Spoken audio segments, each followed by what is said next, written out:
আপনার সাহস তো কম না? মায়াবী কসমেটিক্সের শোরুমে দাঁড়িয়ে আমার প্রোডাক্টকে আপনি সস্তা নকল বলছেন? আমি যা সত্য তাই বলছি ম্যাম। আপনাদের এই নতুন প্রোডাক্টের কোনো কোয়ালিটি নেই। মুখ সামলে কথা বলুন। এত বড় স্পর্ধা! আপনার মতো কাস্টমার আমার শোরুমে না এলেই ভালো। এক্ষুনি ঘাট ধরে মলের বাইরে বের করে দেবো আপনাকে। রাইসা ম্যাম রাগে কাঁপতে কাঁপতে কাস্টমারের দিকে তেড়ে যাচ্ছিলেন। তার হাতটা প্রায় কাস্টমারের গায়ে তোলার জন্য উঠেই গিয়েছিল। ঠিক তখনই কাউন্টারে থাকা এক শান্ত ও গম্ভীর সেলসম্যান আবির মাঝখানে এসে দাঁড়ালো। সে নিজের হাত বাড়িয়ে রাইসার হাতটাকে মাঝপথে আটকে দিল। তবে সে রাইসাকে স্পর্শ করল না। অত্যন্ত শালীনতা বজায় রেখে শুধু তার হাতের গতিকে অবরুদ্ধ করল। আবির রাইসার জ্বলন্ত চোখের দিকে সোজা তাকিয়ে খুব শান্ত কিন্তু দৃঢ় কণ্ঠে বলল, ম্যাম, প্লিজ নিজেকে শান্ত করুন। উনি একজন কাস্টমার। হাত ছাড়ো বলছি। তুমি আমার হাত আটকানোর সাহস পাও কি করে, পিচ্চি ছেলে? প্রোডাক্ট নিয়ে ওনার ভুল বোঝাবুঝি হতেই পারে, কিন্তু আপনি যদি এভাবে ওনার গায়ে হাত তোলেন বা শোরুমের ভেতরে চিৎকার করেন তবে আমাদের ব্র্যান্ডের রেপুটেশন নষ্ট হবে। তুমি আমাকে জ্ঞান দিচ্ছ? আমি এই কোম্পানির ওনার। এখন কি আমার একটা 19 বছরের ছেলের থেকে জ্ঞান নিতে হবে? আমি জানি ম্যাম, আপনি এই কোম্পানির মালিক এবং বয়সেও আমার থেকে বেশ বড়, কিন্তু আপনার মতো একজন সম্মানিত ওনারের মুখে এই ভাষা আর এই আচরণ একদমই মানায় না। বাকিটা আমি হ্যান্ডেল করছি। আপনি প্লিজ ওনার উপর থেকে রাগটা কমান। আবিরের কণ্ঠে সেই অদ্ভুতপূর্ব স্থিরতা আর প্রতিটি যুক্তিযুক্ত কথা রাইসার কানে পৌঁছানো মাত্রই ম্যাজিকের মতো কাজ করলো। রাইসা স্তব্ধ হয়ে ভীত ও শীতল চোখ দুটির দিকে তাকিয়ে রইল। আশেপাশে সবাই যখন তার ক্ষমতার ভয়ে কাঁপছিল, তখন এই ছেলেটির চোখে কোনো ভয়ই ছিল না, ছিল এক অদ্ভুত সততা আর আত্মবিশ্বাস। রাইসা নিজেকে সামলে নিয়ে বেশ গম্ভীর গলায় আবিরকে ইশারা করল। তুমি আমার কেবিনে এসো, এক্ষুনি। কেবিনের ভেতরে এসির ঠান্ডা বাতাস বইছে। রাইসা তার রিভলভিং চেয়ারে বসে টেবিলের ওপাশে দাঁড়িয়ে থাকা আবিরের দিকে তাকালো। রাইসার মনের ভেতর তখন প্রচণ্ড ইগো কাজ করছিল। একটা সাধারণ সেলসম্যান তার হাত আটকে সবার সামনে জ্ঞান দিয়েছে, এটা সে সহজে হজম করতে পারছিল না। তুমি কাউন্টারে সবার সামনে আমার হাত আটকানোর সাহস কোথা থেকে পেলে? তুমি জানো আমি তোমাকে এই মুহূর্তে চাকরি থেকে বের করে দিতে পারি। জানি ম্যাম, ক্ষমতা আপনার কাছে।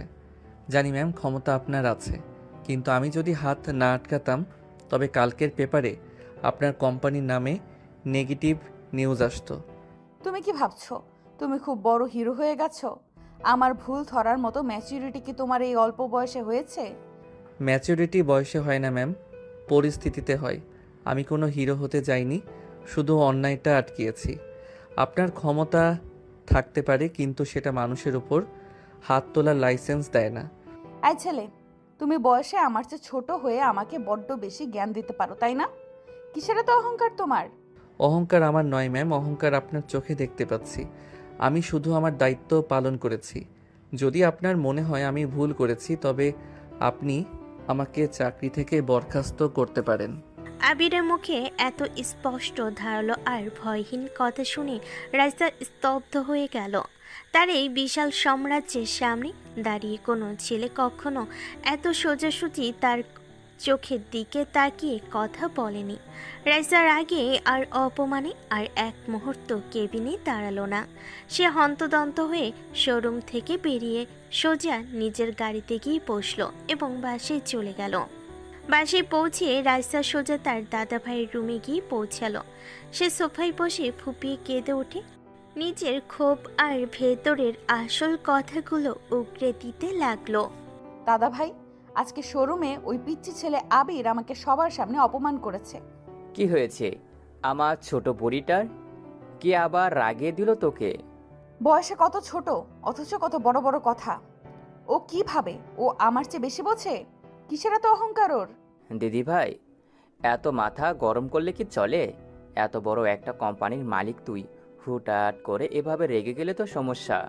কত প্রতিষ্ঠিত ছেলেদের আমি রিজেক্ট করেছি, আর ও সামান্য একজন সেলসম্যান হয়ে আমার মুখের উপরে কথা বলে। ওর কোনো ধারণা আছে আমি কে? আমি তো দিন দিন বড় হচ্ছি রে দিদি ভাই। যতদিন না আমি চোখ বুঝছি, তার আগে তোর এই রাগী স্বভাবটা সামলানোর জন্য তোর জীবনে কেউ একজন আসুক, এটা আমি চাই। দাদা ভাই, ও কোনো সাধারণ ছেলে না। চারপাশের সবাই যখন আমার টাকার পেছনে ঘুরে আমার ক্ষমতার তোষামত করে, ও তখন আমার ভুলের কথা আমার মুখের উপর বলে দিল। তাই নাকি? যে ক্ষমতা তোষামত করে না তার ব্যক্তিত্ব সত্যই প্রশংসনীয়। ও টাকা বা ক্ষমতার কোনো পরোয়াই করলো না দাদা ভাই। ও আমার ক্ষমতাকে পাত্তাই দিল না, কিন্তু কেন জানি না ওর ওই সৎ আর গম্ভীর চোখ দুটো আমি ভুলতেই পারছি না। ঠিক তখনই রাইসার বাবা আমজাদ সাহেব বেশ গম্ভীর মুখে ঘরের ভিতর প্রবেশ করলেন। তার চোখে মুখে ছিল চরম বিরক্তি। সে ভেতরে এসে রাইসাকে উদ্দেশ্য করে কড়া গলায় বলতে লাগলেন, রাইসা, নিজের রাগ কন্ট্রোল করতে তোমাকে কতবার বলবো? যেখানে সেখানে ঝামেলা পাকানো কি তোমার স্বভাব হয়ে গেছে? আমি কোনো ঝামেলা পাকাইনি বাবা। আজকে শোরুমে তুমি নাকি এক কাস্টমারের গায়ে হাত তুলতে গিয়েছিলে। শুনলাম কাউন্টারে একটা ছেলে নাকি তোমার হাত ধরে টেনেছে। আমি আজই এই এমপ্লয়িকে চাকরি থেকে তাড়াবো। সামান্য এমপ্লয়ি এই ধরনের সাহস পায় কি করে? নিজের ক্ষমতার অপব্যবহার করা বন্ধ করবেন না, তাই না বাবা? নিজের ক্ষমতার অপব্যবহার করে তো অলরেডি একটা পরিবারকে ধ্বংস করে দিয়েছেন। রাইসা, মুখ সামলে কথা বলো। ক্ষমতা আছে বলেই একটা নিষ্পাপ ছেলের চাকরি কেড়ে নেবেন? ও যদি আজকে না থাকতো তবে কাস্টমারের গায়ে হাত তোলার অপরাধে পুলিশ আসতো শোরুমে। ও আমার সম্মান বাঁচিয়েছে, কোনো অপমান করেনি। ক্ষমতার অপব্যবহার করেছিলাম বলে আজ এই এসি রুমে বসে এত উঁচু গলায় কথা বলতে পারছো রাইসা, না হলে জেলের ভাত খেতে হতো তোমাকে। ওটাই আমার খাওয়ার যোগ্য ছিল বাবা। ওটা হলে হয়তো অনেক ভালো হতো। ওটা করলে অন্তত আজ আমাকে এইভাবে তিলে তিলে দুঃখে দুঃখে মরতে হতো না। অকৃতজ্ঞ মেয়ে, তোমার জন্য আমি এত কিছু করলাম আর তুমি? কি করেছেন আমার জন্য? প্রতিদিন রাতে ঘুমানোর আগে এক গাদা ঘুমের ওষুধ খেতে হয় আমাকে। আপনি আমার পুরো জীবনটা নষ্ট করে দিয়েছেন। আমার জীবনে কোনো শান্তি বা ভালোবাসা আসতে দেননি। আমাকে একটা রোবট বানিয়ে রেখেছেন, আর তার ফলই হচ্ছে আমার এই চরম রাগ। দাদা ভাই, তুমি ওনাকে এখান থেকে যেতে বলো। ওনার সামনে আমি আর এক মুহূর্তও থাকতে পারবো না। রহমান সাহেব পরিস্থিতি বুঝতে পেরে ইশারায় তার ছেলেকে ঘর থেকে বেরিয়ে যেতে বললেন। আমজাদ সাহেব রেগে রুম থেকে চলে যাওয়ার পর রহমান সাহেব পরম মমতায় রাইসার পাশে এসে বসলেন। রাইসা তার দাদা ভাইয়ের বুকে মাথা রেখে ক্লান্ত গলায় দীর্ঘশ্বাস ফেলে বলতে লাগলেন, দাদা ভাই, আমি তো চাই না সবাই আমাকে সব সময় এত রাগী ভাবুক। আমি জানি দিদি ভাই, তোর ভিতরে কষ্টটা আমি বুঝি। সবাই আমাকে অহংকারী বলুক, কিন্তু কি করব বলো? আমার জীবনে এত কিছু ঘটে গেছে। চারপাশের এই পরিবেশ আর অতীতে বাবার অন্যায়গুলো আমার ভেতরের শান্তিটাই কেড়ে রেখেছে। আজকাল ছোটোখাটো সাধারণ বিষয়গুলোতেও আমার প্রচণ্ড বিরক্তি লাগে। কিন্তু আজ যে ছেলেটার কথা বললি, সে তোকে শান্ত করলো কিভাবে? আজকে ওই ছেলেটা আমাকে মাত্র দুটো কথায় চুপ করিয়ে দিয়েছে। ওর চোখের দিকে তাকানোর পর মনে হলো ও আমার ক্ষমতাকে নয়, আমার ভেতরের একাকিত্ব আর ভুলটাকে দেখতে পেয়েছে। ওর ওই ম্যাচিউর পার্সোনালিটি আমার খুব ভালো লেগেছে দাদা ভাই। এরপর কেটে গেল 2-3 দিন। রাইসা আবিরকে চাকরি থেকে বের করেনি, বরং এক অদ্ভুত টান তাকে বারবার শোরুমে টেনে নিয়ে যাচ্ছিল। সে সরাসরি আবিরের সামনে গেল না, সে দূর থেকে সিসিটিভি ফুটেজ আর শোরুমের আড়াল থেকে আবিরের কাজ করার স্টাইল পর্যবেক্ষণ করতে লাগলো। সে লক্ষ্য করলো আবির কতটা মন দিয়ে নিজের কাজ করে। একদিন সে দেখলো একটা ছোট বাচ্চা যখন শোরুমে কাজ ছিল, আবির কাউন্টার থেকে বের হয়ে খুব আদর করে তাকে একটা চকলেট দিয়ে হাসালো। আরেকদিন এক বয়স্ক কাস্টমার ভারী ব্যাগ নিয়ে দাঁড়িয়েছিলেন। আবির নিজের কাজ ফেলে এগিয়ে গিয়ে ওনার ব্যাগটা এগিয়ে দিল এবং বসার ব্যবস্থা করে দিল। আবিরের এই দায়িত্বশীলতা, সততা আর সবার প্রতি এই মায়াবী আচরণ দেখে রাইসার ভেতরের ভালো লাগাটা দিন দিন আরও গভীর হতে লাগলো। সে বুঝতে পারলো এই ছেলেটা স্রেফ একটা সাধারণ সেলসম্যান নয়, ওর মনটা অনেক বড় এবং ও বাইরের প্রলোভনে সহজে পা দেওয়ার মতো ছেলে নয়। এই 2-3 দিনে নীরব পর্যবেক্ষণ রাইসাকে আবিরের প্রতি মানসিকভাবে প্রচণ্ড দুর্বল করেই তুলল। ঠিক 4 দিনের মাথায় সে দেখতে পেল আবির কাউন্টারে দাঁড়িয়ে এক সুন্দরী মহিলা কাস্টমারের সাথে কথা বলছে। শুধু কথাই বলছে না, প্রোডাক্টটা ভালো করে বোঝানোর জন্য কাস্টমারের হাত ধরে তার ত্বকে ক্রিম অ্যাপ্লাই করে দেখাচ্ছে। আর কাস্টমার মেয়েটিও হেসে হেসে আবিরের সাথে কথা বলছে। এই দৃশ্য দেখা মাত্রই রাইসার বুকের ভেতর এক অজানা কারণে তীব্র হিংসা আর জ্বালা মোচড় দিয়ে উঠল। এতক্ষণ ধরে যে মায়া তৈরি হচ্ছিল তা এক নিমিষেই জেলাসিতে রূপ নিল।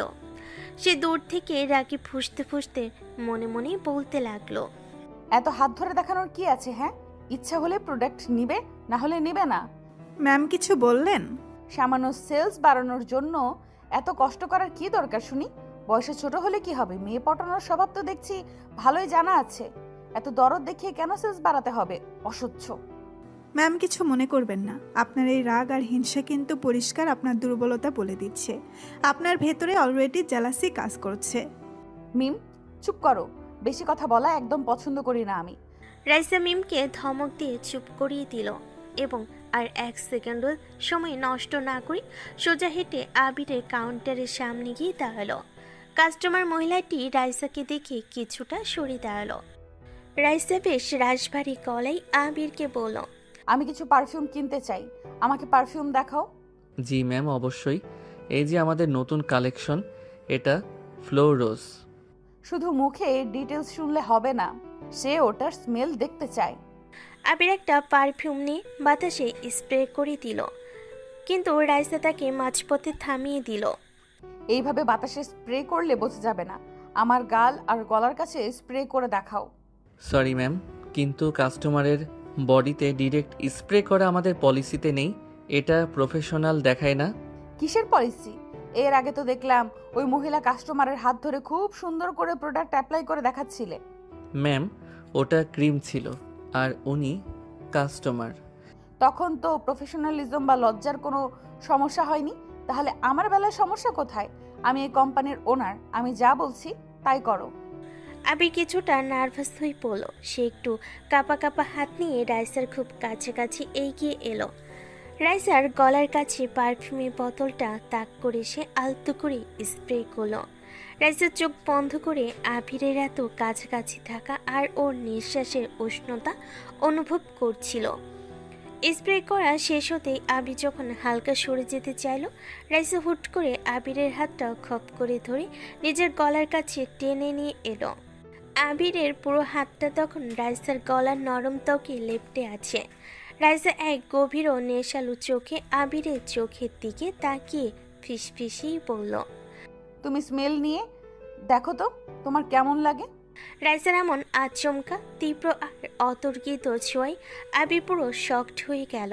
তীব্র নার্ভাসনেসে আবিরের হাত থেকে পারফিউমের দামি কাচের বোতলটা ফসকে ফ্লোরে পড়ে ছনছন করে ভেঙে গেল। চারপাশে সব স্টাফ আর কাস্টমার চমকে উঠে তাদের দিকে তাকাতে লাগলো। আবির ভীষণ লজ্জিত আর অপ্রস্তুত বোধ করলো। রাইসা চারপাশে তাকিয়ে নিজেকে কিছুটা সামলে নিয়ে নরম গলায় বলল, ইটস ওকে, এটা আমার জন্যই হয়েছে। এটার জন্য আবিরের স্যালারি থেকে 1 টাকাও কাটা হবে না। তোমরা তোমাদের কাজে যাও। এই ঘটনার পর আবির রাগে ক্ষোভে আর অপমানে নিজের নিয়ন্ত্রণ হারিয়ে ফেলল। শোরুমের কাজ শেষ করি সে সোজা রাইসার কেবিনে গিয়ে কোনো পারমিশন ছাড়াই ভেতরে ঢুকে পড়ল এবং কেবিনের দরজা আটকে টেবিলের সামনে গিয়ে দাঁড়ালো। তাদের মধ্যে শুরু হলো তীব্র মানসিক ও আদর্শিক দ্বন্দ্বের এক দৃশ্য। ম্যাম, আপনি আমার চেয়ে বড় কি ছোট সেটা নিয়ে আমার কোনো মাথা ব্যথা নেই। লোকজন কি বলবে তা নিয়েও আমার কোনো চিন্তাই নেই। তাহলে হঠাৎ এভাবে পারমিশন ছাড়া কেবিনে ঢুকে দরজা লক করলে কেন? আসল সমস্যা হলো আপনার এই মানসিকতা। আপনি ওই কাস্টমারের সামনে ওভাবে আমার হাত টেনে নিজের গলার কাছে নিলেন কেন? আমি জাস্ট পারফিউমের স্মেলটা টেস্ট করতে বলছিলাম।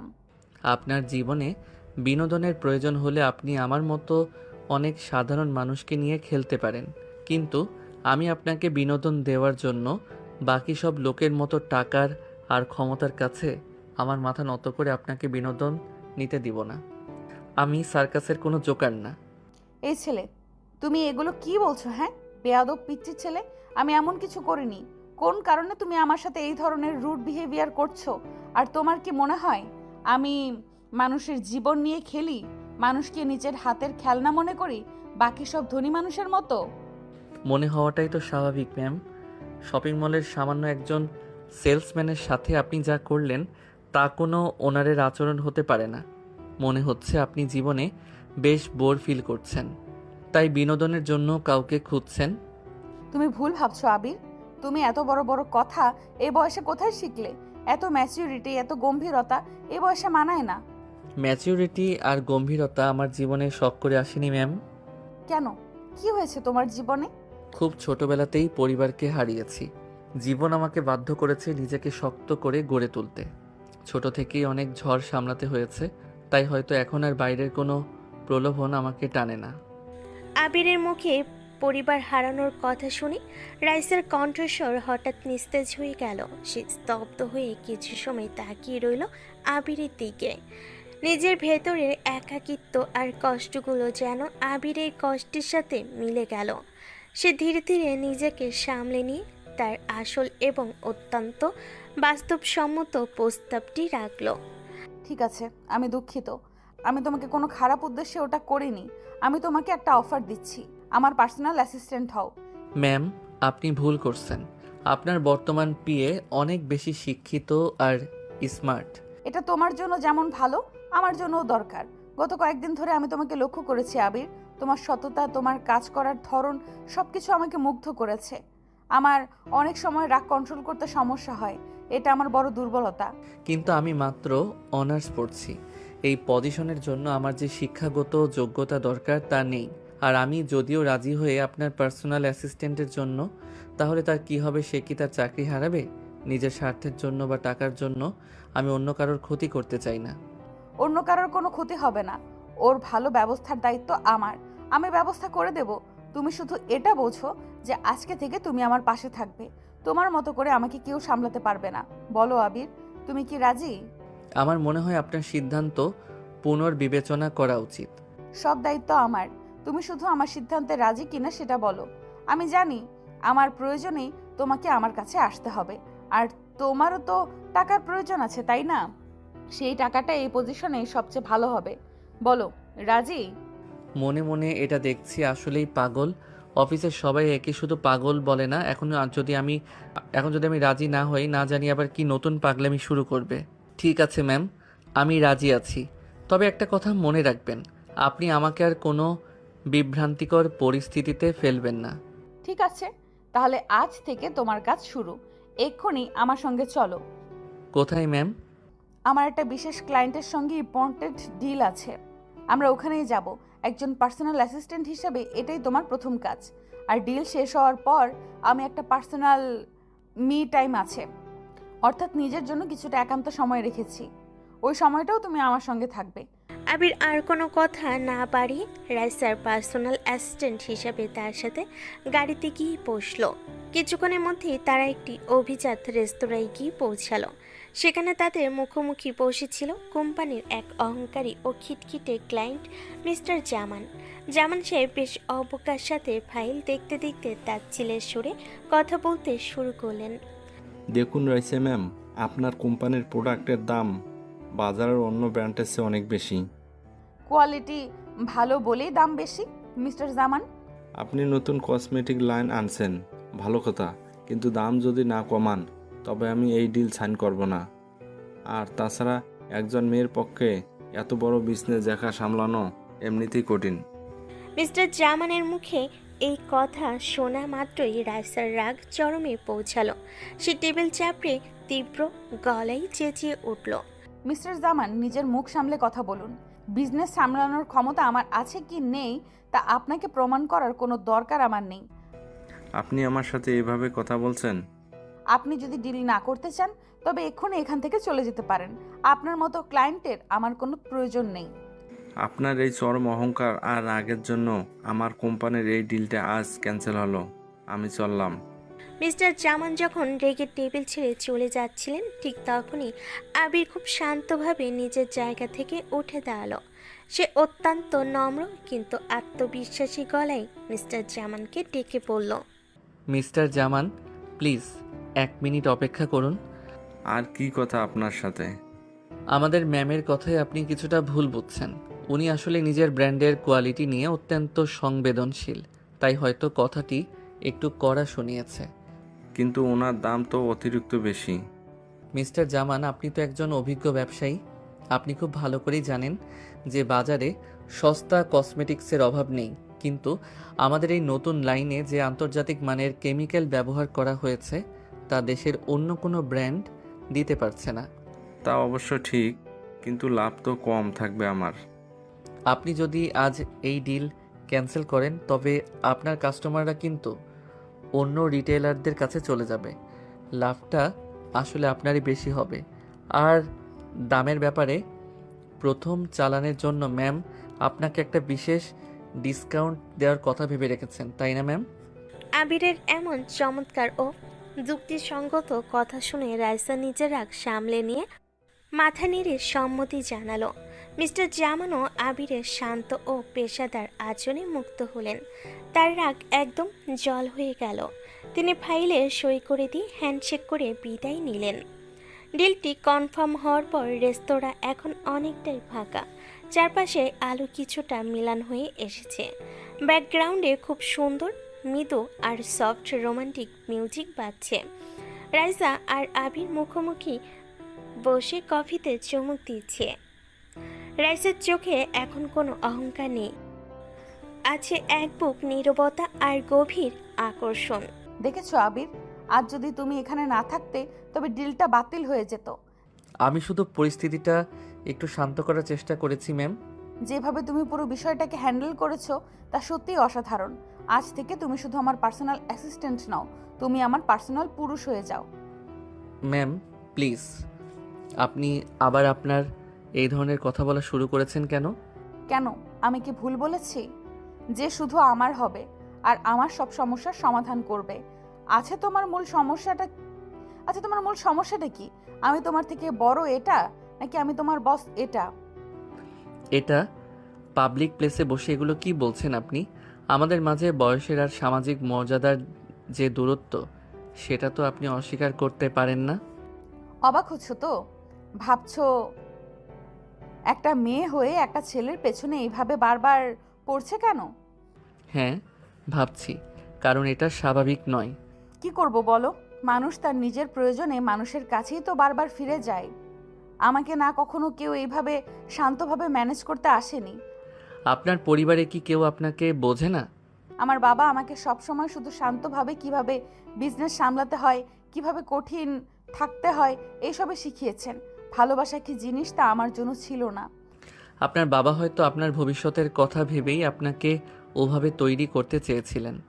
ভবিষ্যতের কথা ভেবে নাকি নিজের স্বার্থে? আমার মা মারা যাওয়ার পর বাবা যখন আমার সৎ মাকে ঘরে নিয়ে এলেন, তখন থেকেই আমার জীবনে আসল অন্ধকার শুরু হয়েছিল। আপনার সৎমা কি ভালো ছিলেন না?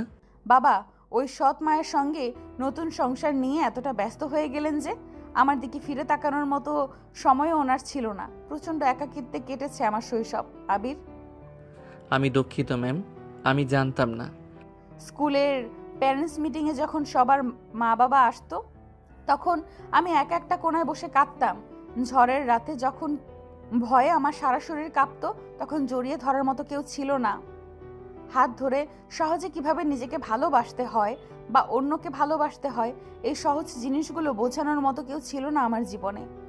রাইসার চোখে তখন এক ফোঁটা জল চিকচিক করে ওঠে।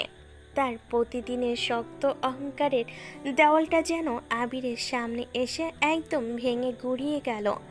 রাইসার মুখে ছোটবেলার এমন চরম অবহেলা আর কষ্টের গান শুনে আবির যেন ভেতরে ভেতরে কিছুটা স্তব্ধ হয়ে গেল। সে রাইসার চোখের দিকে তাকিয়ে ভাবতে লাগলো যে বাইরে থেকে যে মেয়েটাকে এত অহংকারী আর শক্ত খোলসের আবরণে ঢাকা মনে হয়, তার ভেতরে আসলে কতটা নরম মায়াবী আর অসহায় এক রাইসা লুকিয়ে আছে। আবির নিজের মনকে শান্ত করে রাইসার কান্নারত মুখের দিকে তাকালো। তার ভেতরে এক অজানা মায়া আর অনুভূতি জন্ম নিল।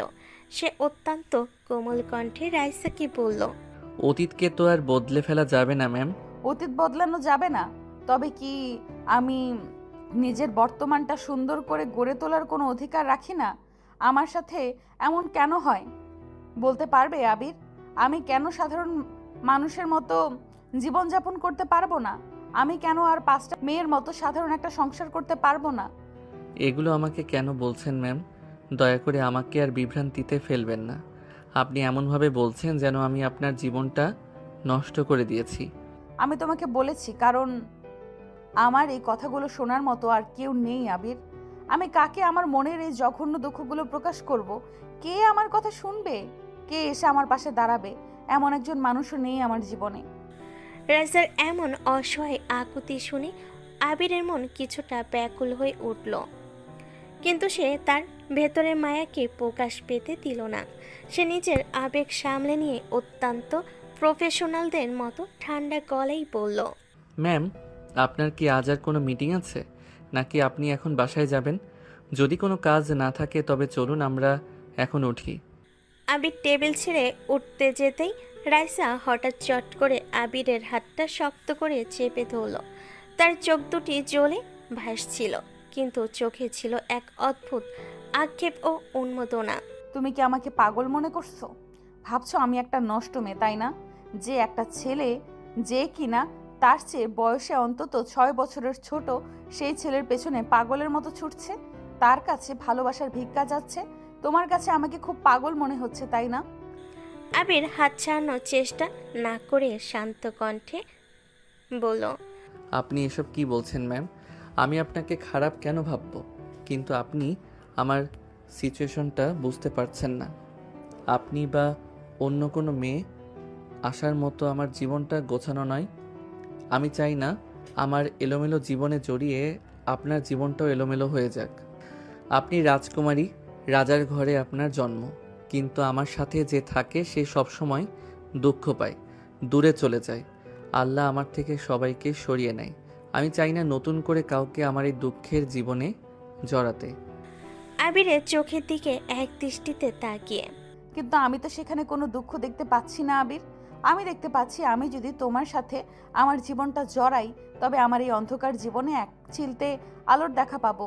তোমাকে যখন প্রথম শোরুমে দেখলাম আমার শুধু আমার মায়ের কথা মনে পড়েছিল। ছোট সময় আমি রেগে গেলে আমার মা শুধু আমাকে সামলাতে পারতো, ঠিক তোমার মতন। শান্ত হন ম্যাম, দয়া করে বলুন আপনি এখন কোথায় যেতে চান। আমি আপনাকে সেখানে ড্রপ করে দিচ্ছি। তোমাকে না বলেছিলাম আমার একটা একান্ত মি টাইম আছে। আসলে আমার সাথে সময় কাটানোর মতো কেউ নেই, তো তাই একা একাই সময় কাটাই। তুমি কি আমার সাথে কিছু সময় কাটাতে পারবে? আমি আপনার পার্সোনাল অ্যাসিস্ট্যান্ট। আমার ডিউটি টাইম এখনও শেষ হয়নি ম্যাম। আপনি যেখানে যেতে বলবেন আপনাকে নিয়ে যাওয়া আমার দায়িত্ব। ঢাকা শহরের বেশ ভেতরেই এমন একটি শান্ত নির্জন লেক আছে যা সচরাচর কেউ কল্পনা করতে পারবে না। চারিদিকে নিঝুম নিস্তব্ধতা, চারপাশে গাছপালা আর মাঝখানে একটি ছোট্ট লেক। রাইসা আর আবির সেখানে গিয়ে পৌঁছালো। লেকের পাড়ে রাখা একটা পুরনো কাঠের বেঞ্চিতে গিয়ে বসলো রাইসা। সে তার পার্স ব্যাগ থেকে একটা সিগারেটের প্যাকেট আর লাইটার বের করলো। সিগারেটটা ধরিয়ে ঠোঁটের কোণে নিয়ে আবিরের দিকে তাকিয়ে বলল, তোমার লাগবে? না, আমি স্মোকিং করি না। স্মোকিং করো না? ও সত্যি নাকি? নাকি আমার সামনে ভালো সাজার চেষ্টা করছো?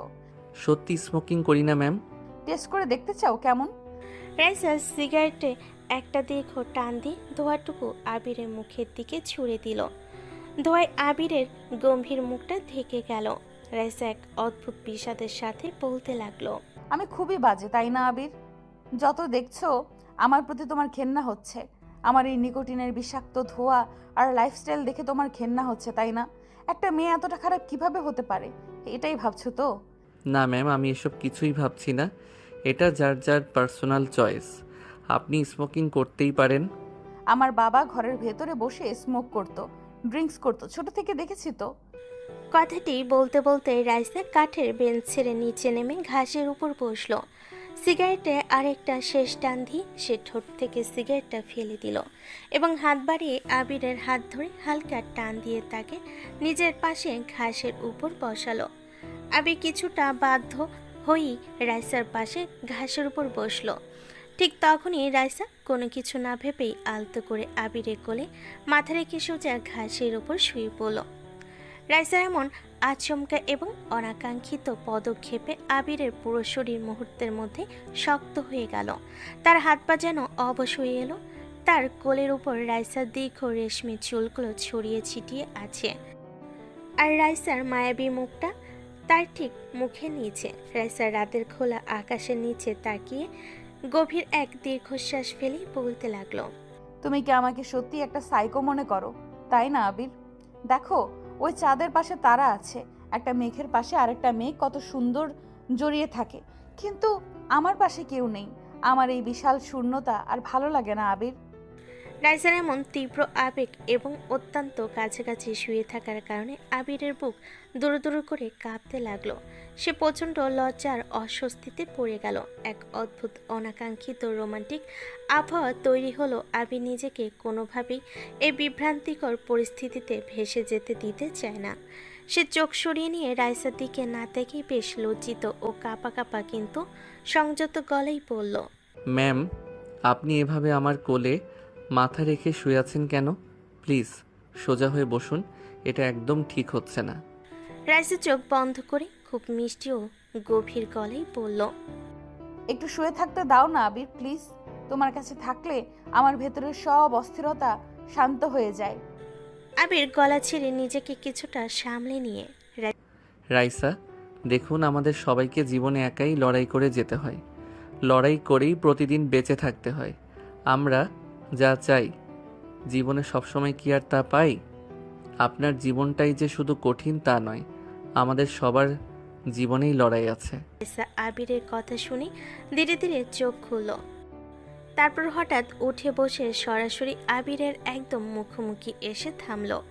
তাদের দুজনের ঠোঁট আর মুখে দূরত্ব মাত্র কয়েক ইঞ্চি। আমার এই লড়াইয়ে তোমাকেই দরকার আবির, আমার জীবনে তোমাকেই খুব দরকার।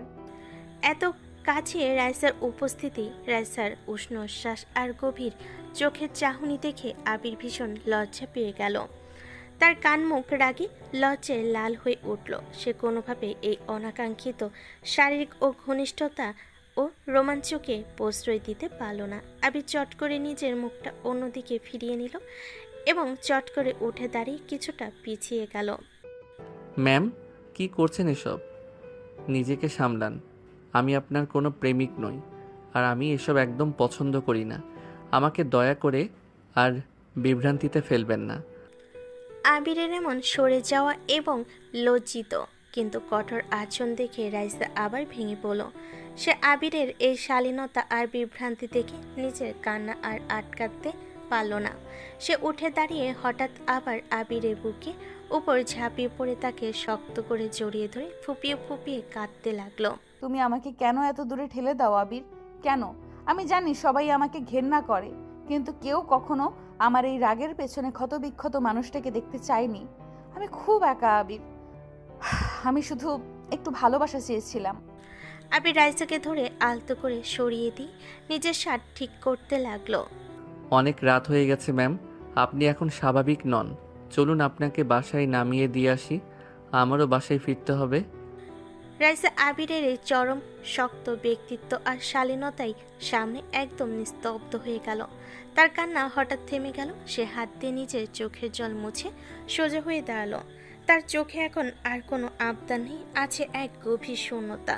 সে খুব নিচু ও নিস্তেজ গলায় বলল, হ্যাঁ, দিয়ে এসো, নামিয়ে দিয়ে এসো আমাকে ওই নরকের মধ্যে। শান্ত লেকের পাড় থেকে রওনা হয়ে বেশি দূর যেতে হলো না। রাইসা আবিরকে ধানমন্ডির এক নিরিবিলি রাস্তার পাশে একটি বিলাসবহুল অ্যাপার্টমেন্টের সামনে গাড়ি থামাতে বলল। আবির গাড়ি পার্ক করে বেশ অবাক হয়ে জানতে চাইল, কিন্তু ম্যাম, এটি তো আপনার মূল বাসা নয়, এখানে একটা ফ্ল্যাট। হ্যাঁ, আজকে আমি এখানেই থাকবো। আমার একাকিত্ব যখন খুব বেশি বেড়ে যায় তখন আমি এখানে একা বসে থাকি। ঠিক আছে ম্যাম, তাহলে সাবধানে থাকবেন। আমি আসি। রাইসা আর কোনো কথা না বলে গাড়ি থেকে নেমে লিফট ধরে তার ফ্ল্যাটে ঢুকে পড়ল। বাইরের আলো না জ্বালিয়ে সে সোজাসুজি বেডরুমে গিয়ে ধপাস করে বিছানায় শুয়ে পড়ল। কিন্তু তার মাথার ভেতর হাজারটা চিন্তা ঘুরপাক খাচ্ছিল। তীব্র মানসিক অশান্তি ও কিছুতেই তার চোখে ঘুম আসছিল না। সে বিছানা ছেড়ে উঠে টেবিলের উপর রাখা ঘুমের ওষুধের ফাইল থেকে দুটো ওষুধ মুখে দিয়ে গিলে ফেলল। কিন্তু 15-20 মিনিট পার হওয়ার পরও যখন তার মাথায় ধুকপুকানি থামল না, সে অস্থির হয়ে আরও দুটো ঘুমের ওষুধ খেয়ে ফেলল। তবুও মাথার ভেতর হাজারটা জটিলতা চলতে থাকায় সে ছটফট করতে করতে একটা সিগারেট ধরালো। অন্যদিকে আবির কিছুটা দূরে যাওয়ার পর হঠাৎ খেয়াল করলো রিয়ার গাড়ির প্যাসেঞ্জার সিটে একটা ফোন অনবরত বেজে চলেছে। আবির হাত বাড়িয়ে ফোনটা তুলে দেখে রাইসার পার্সোনাল ফোন। সে আর এক মুহূর্ত না ভেবে গাড়ি ঘুরিয়ে রাইসার ওই অ্যাপার্টমেন্টের দিকে ফেরত গেল। ফ্ল্যাটের দরজার সামনে গিয়ে বেশ কয়েকবার নক করলো আবির, কিন্তু ভেতর থেকে কোনো সারা শব্দ এলো না। আবির চিন্তিত হয়ে দরজার হ্যান্ডেলে চাপ দিতে হালকা ধাক্কায় দরজাটা খুলে গেল। ভেতরে ঢুকে আবির দেখল পুরো অন্ধকার ঘরের সোফায় বসে রাইসা ঝিমুচ্ছে। তার হাতে তখনও একটা জ্বলন্ত সিগারেট। ম্যাম, আপনি দরজা খোলা রেখে এভাবে বসে আছেন? বিছানার উপর ঘুমের ওষুধের কৌটাটা ওভাবে খোলা অবস্থায় পড়ে আছে কেন? কি হয়েছে আপনার? আর এই যে আপনার ফোনটা গাড়িতে ফেলে এসেছিলেন, এই নিন। আবির, তুমি কি সত্যি ফিরে এসেছো? ঘুমের ওষুধের রিয়াকশন রাইসার মাথা প্রচণ্ড ঘুরে উঠল। ঝাপসা চোখে সে আবিরের দিকে তাকিয়ে কিছু বলতে গিয়ে সে হুট করে সোফাতে বমি করা শুরু করলো। আবির তাকে সামলাতে গেলে আধো অবচেতনে রাইসা আবিরের শার্টের উপর বমি করে দিল। আবির নিজের নষ্ট হওয়া শার্টের কথা এক মুহূর্ত না ভেবে রাইসাকে ওয়াশরুমে নিয়ে মাথায় পানির ঝাপটা দিল। ম্যাম, প্লিজ সামলান নিজেকে, মাথায় ভালো করে পানি দিন, আমি বাইরে আছি। রাইসা ওয়াশরুমে মুখ ধুয়ে ফ্যাকাশে আর নিস্তেজ হয়ে বেরিয়ে এলো। আবির তাকে ধরে বেডরুমে নিয়ে শুইয়ে দিল। ম্যাম, এভাবে অতিরিক্ত ঘুমের ওষুধ খাওয়া আপনার একদম ঠিক হয়নি। আপনি এবার শান্ত হয়ে রেস্ট নিন, আমি যাচ্ছি। আবির, যেও না প্লিজ, একটু বসো না আমার পাশে, একটা মিনিট কথা শোনো আমার। না ম্যাম, আপনার এখন ঘুমানো দরকার, শরীর একদম ভালো নেই। আবির নিজের হাতটা আলতো করে ছাড়িয়ে নিয়ে আর না দাঁড়িয়ে বের হয়ে গেল। তবে রাইসাকে এই অবস্থায় একা রাখা নিরাপদ নয় ভেবে সে সাবেক অ্যাসিস্ট্যান্ট মিমকে ফোন করে দ্রুত আসতে বলল। আধা ঘন্টার মধ্যে মিম এসে রাইসার এই বেহাল দশা, খালি ওষুধের ফাইল আর ঘরে বিষাক্ত সিগারেটের গন্ধ দেখে শিউরে উঠল। সে উন্মাদের মতো রাইসার মাথায় পানি দিয়ে তাকে টেনে বসালো। ম্যাম, এসব আপনি কি শুরু করেছেন? নিজেকে এভাবে ধ্বংস করে দিচ্ছেন কেন? আপনাকে এভাবে ভাঙা কাছের মতো ছড়িয়ে পড়তে তো আমি কোনোদিন দেখিনি। কি হয়েছে আপনার? মিম, আমি আর পারছি না রে, নিজেকে কোনোভাবেই আর সামলাতে পারছি না। কেন আমি দিন দিন এমন একটা পাগলির মতো ব্যবহার করছি বলতো? আমার মাথায় কেন শুধু ওর চিন্তায় ঘুরপাক খাচ্ছে? ম্যাম, প্লিজ একটু শান্ত হন। হাত দুটো কত ঠান্ডা হয়ে গেছে আপনার। একটা মাত্র 22 বছরের ছেলের জন্য 27 বছরের একটা সফল অহংকারী মেয়ে এভাবে তিলে তিলে শেষ হয়ে যাচ্ছে। মিম, আমি কেন এত নিঃস্ব আর অসহায় হয়ে পড়লাম রে? ও কেন আমার মনের ভাষাটা বোঝে না? কেন বারবার আমাকে এইভাবে দূরে ঠেলে দেয়? ম্যাম, ভালোবাসা মানুষকে পৃথিবীর সবচেয়ে দুর্বল বানিয়ে দেয়, কিন্তু তাই বলে এভাবে নিজের জীবনটা বিপন্ন করে ফেলবেন? আপনার এই কষ্ট তো সে দেখতেও আসছে না। সে দেখতে না আসুক মিম, কিন্তু আমার বুকের ভেতর যে আগুনটা জ্বলছে তা আমি কোথায় নেভাবো? ও যখন আমার দিকে ওই বরফের মতো শীতল চোখে তাকায়, আমার মনে হয় আমি সত্যি সত্যি মরে যাই। এর চেয়ে ওই অ্যাক্সিডেন্টে আমার মরে যাওয়াই ভালো ছিল মিম। ছি ম্যাম, ও কথা একদম মুখে আনবেন না। যে ছেলে আপনার অনুভূতির কদর করতে পারে না, তার জন্য নিজেকে শেষ করে দেওয়া কি কোনো সমাধান হতে পারে? কিন্তু আমি যে ওকে ছাড়া আর কাউকে ভাবতে পারি না রে মিম। আমি ওকেই চাই, শুধু ওকেই আমার জীবনে চাই। আমি বুঝতে পারছি ম্যাম, আপনার মন খুব কষ্টে আছে, কিন্তু এখন একটু চোখ দুটো বন্ধ করুন। আমি তো আছি আপনার পাশে, একটু ঘুমানোর চেষ্টা করুন ম্যাম। রাইসা বালিশে মুখ গুজে উন্মাদের মতো কান্নায় ভেঙে পড়ল। মিম তাকে জড়িয়ে ধরে মাথায় হাত বুলিয়ে দিতে লাগলো। আর রাতের নিস্তব্ধতা সাক্ষী হয়ে রইল রাইসার মনে তীব্র আকুল হাহাকারের। ম্যাম, আপনি এত ভেঙে পড়েছেন কেন বলুন তো? আপনি রাইসা চৌধুরী, যে জিনিস আপনি চান তা আদায় করে নেওয়ার শক্তি আপনার আছে। কান্নাকাটি করে বা নিজেকে শেষ করে দিয়ে তো আবিরের মন গলবে না। তাহলে আমি কি করব মিম? ও ও তো আমার দিকে ফিরেও তাকায় না, আমাকে স্রেফ এড়িয়ে চলে, আমার ভালোবাসাটাকে অবহেলা করে। আমি তো সব পথ বন্ধ দেখছি। সব পথ বন্ধ হয়নি ম্যাম, একটা পথ এখনও খোলা আছে। আবির হয়তো ভাবে আপনি ওর উপর পুরোপুরি নির্ভরশীল হয়ে পড়েছেন, আর তাই ও আপনাকে এত অবহেলা দেখানোর সাহস পাচ্ছে। কিন্তু একটা ছেলের মন পাওয়ার বা তার ভেতরের সুপ্ত টান বের করার সবচেয়ে বড় উপায় কি জানেন? ঈর্ষা। ঈর্ষা? আমি ঠিক বুঝতে পারলাম না মিম, তুমি কি বলতে চাইছো? খুব সহজ কথা ম্যাম। আবিরের মনের ভেতর আপনার জন্য কতটা ভালোবাসা বা টান লুকিয়ে আছে সেটা পরীক্ষা করার সময় এসে গেছে। আমরা বাহির থেকে অন্য একটা ছেলেকে ভাড়া করে আনবো, যে আপনার সাথে প্রেম করার বা বয়ফ্রেন্ড হওয়ার নাটক করবে। মিম, তুমি কি পাগল হয়ে গেছো? এইসব নাটকের কি দরকার? আর এতে আবিরের কি যায় আসবে? অবশ্যই চাই আসবে ম্যাম। ছেলেরা নিজের পছন্দের মানুষকে অন্য কারো পাশে সহ্য করতে পারে না। যখন আবির দেখবে আপনি তার কথা ভুলে অন্য কারোর সাথে হেসে হেসে কথা বলছেন, হাত ধরে ঘুরছেন, তখন ওর বুকের ভেতর হিংসার আগুন চলে উঠবে। ও কিছুতেই সহ্য করতে পারবে না যে অন্য কেউ আপনার এত কাছাকাছি কেউ আসছে। কিন্তু মিম, এতে কি হিতে বিপরীত হবে না? আবির যদি আরো দূরে সরে যায়? একদম না ম্যাম। ও যদি আপনাকে সত্যিই ভালোবেসে থাকে তবে এই ঈর্ষাটাই ওর মুখোশ খুলে দেবে। ও নিজ মুখে স্বীকার করতে বাধ্য হবে যে সে আপনাকে ভালোবাসে। আর ও যদি মুখ ফুটে নাও বলে, ওর চোয়াল শক্ত হয়ে যাওয়া আর রাগের চোখ দেখলেই আপনি সত্যিটা বুঝে যাবেন। তুমি কি সত্যি বলছো মিম? এই নাটকটা কাজ করবে? শতভাগ কাজ করবে ম্যাম। আমি একটা হ্যান্ডসাম প্রফেশনাল ছেলেকে ভাড়া করে দেব, যে একদম নিখুঁতভাবে আপনার বয়ফ্রেন্ড সেজে অফিসে আর বাইরে আপনার সাথে ঘুরবে। আপনি শুধু আমার প্ল্যান মতো চলবেন। অল্প কদিনেই আবির উম্মাদের মতো আপনার কাছে ছুটে আসবে। ঠিক আছে মিম, আমার আবিরকে চাই, যে কোনো মূল্যে চাই। তুমি যেভাবে বলছো আমি সেভাবেই করব।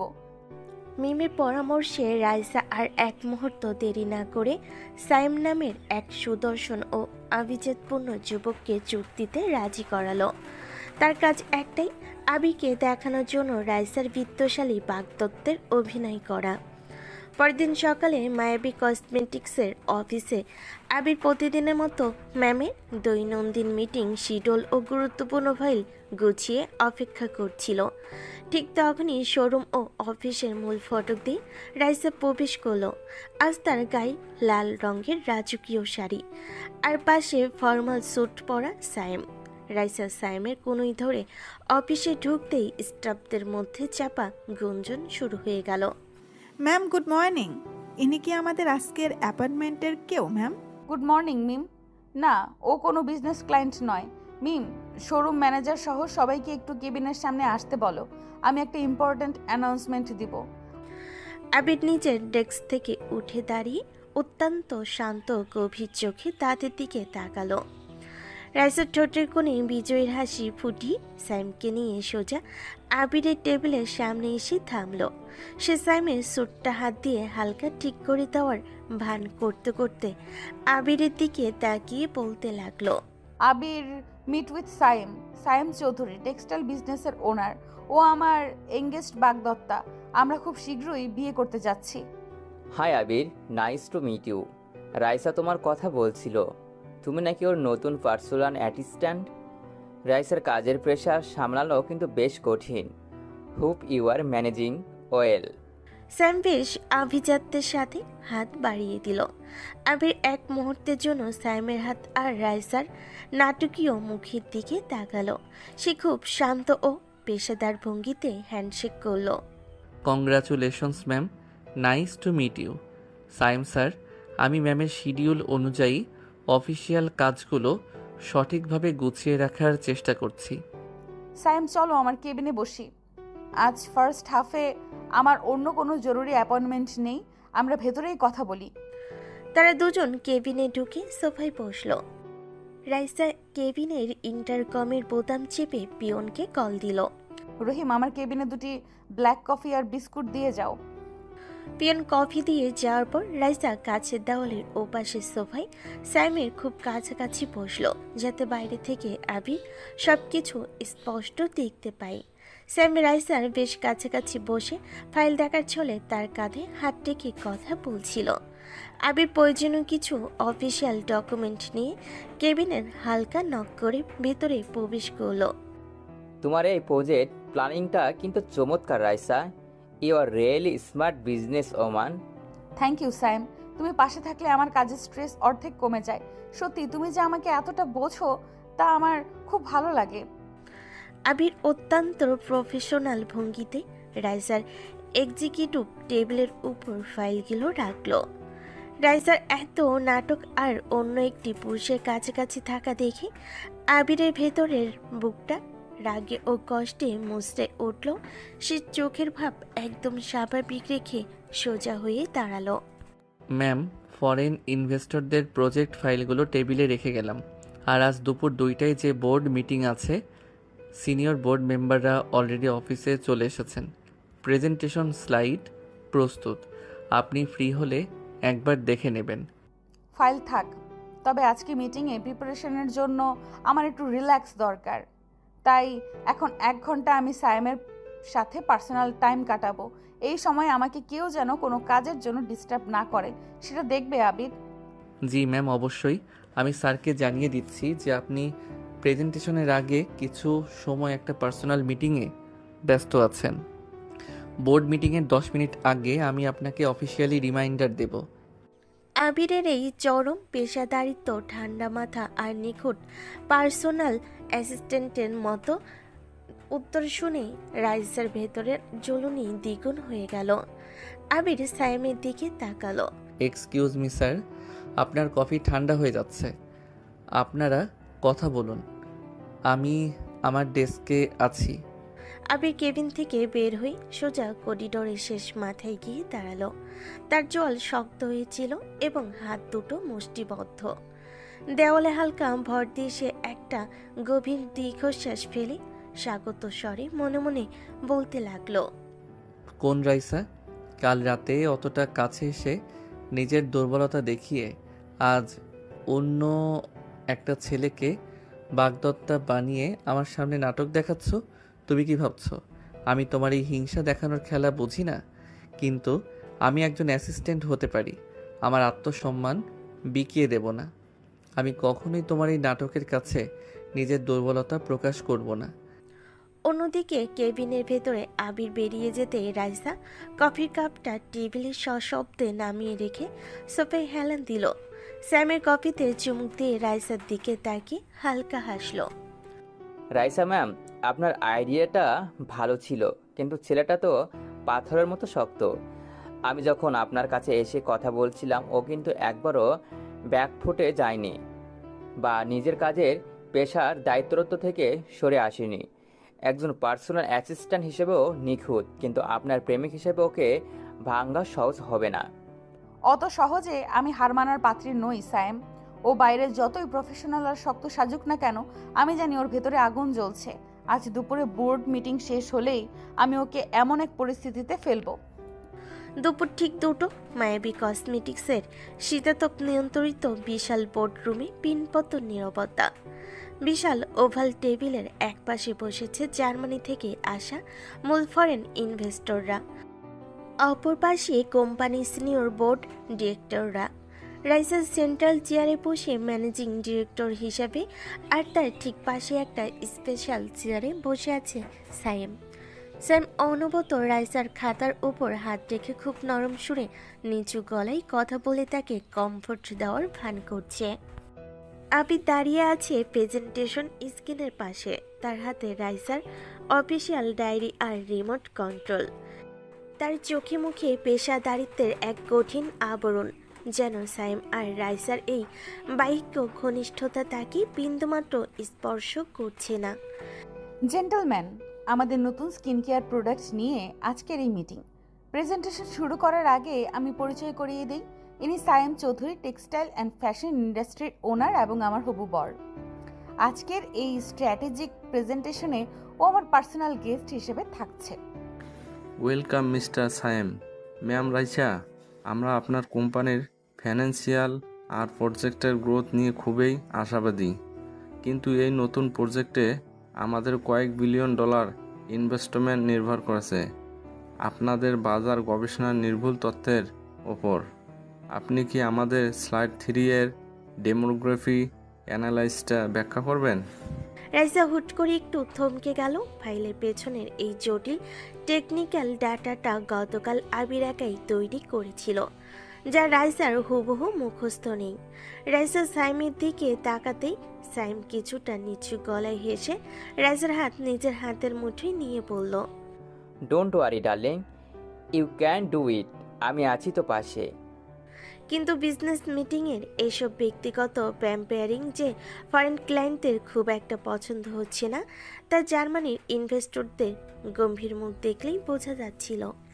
আবির এক মুহূর্ত সময় নষ্ট না করে খুব মার্জিত ভঙ্গিতে একবার এগিয়ে আসলো এবং সাবলীল ইংরেজিতে ইনভেস্টরদের দিকে তাকিয়ে মূল স্লাইডটা বদলে দিল। এক্সকিউজ মি স্যার, ম্যামের পারমিশন নিয়ে আমি ডাটাটা আপনাদের সামনে তুলে ধরছি। স্লাইড 3তে আপনারা যে 18 থেকে 35 বছরের গ্রাফটা দেখছেন তা গত 3 বছরের মার্কেট সার্ভের উপর ভিত্তি করে তৈরি। আমাদের প্রোডাক্ট সরাসরি ইউরোপীয় স্ট্যান্ডার্ড মানে আনা হচ্ছে, যা বাজারে বাকি প্রতিদ্বন্দ্বীদের চেয়ে অন্তত 30% বেশি কার্যকরী। আবিরের প্রখর মেধা, আত্মবিশ্বাস আর সাবলীল ব্যাখ্যা শুনে ইনভেস্টরদের মুখের কঠিন ভাব মুহূর্তেই কেটে গেল। তারা মৃদু হেসে আবিরের প্রেজেন্টেশনের প্রশংসা করল। রাজা এক দৃষ্টে আবিরের দিকে তাকিয়ে রইল। আবিরের এই মেধা আর কঠিন পরিস্থিতিতে মাথা ঠান্ডা রাখার ক্ষমতা তাকে ভেতর থেকে আরও বেশি মুগ্ধ করছিল। কিন্তু সাইম পাশে থাকায় সে নিজের মনের মুগ্ধতা চেপে রেখে এক বিষাক্ত গম্ভীর ভাব বজায় রাখল। চমৎকার উপস্থাপন তরুণ। ম্যাম রাইসা, আপনার পার্সোনাল অ্যাসিস্ট্যান্ট কিন্তু অত্যন্ত দক্ষ। প্রজেক্টটা নিয়ে আমাদের সব সন্দেহ দূর হয়ে গেছে।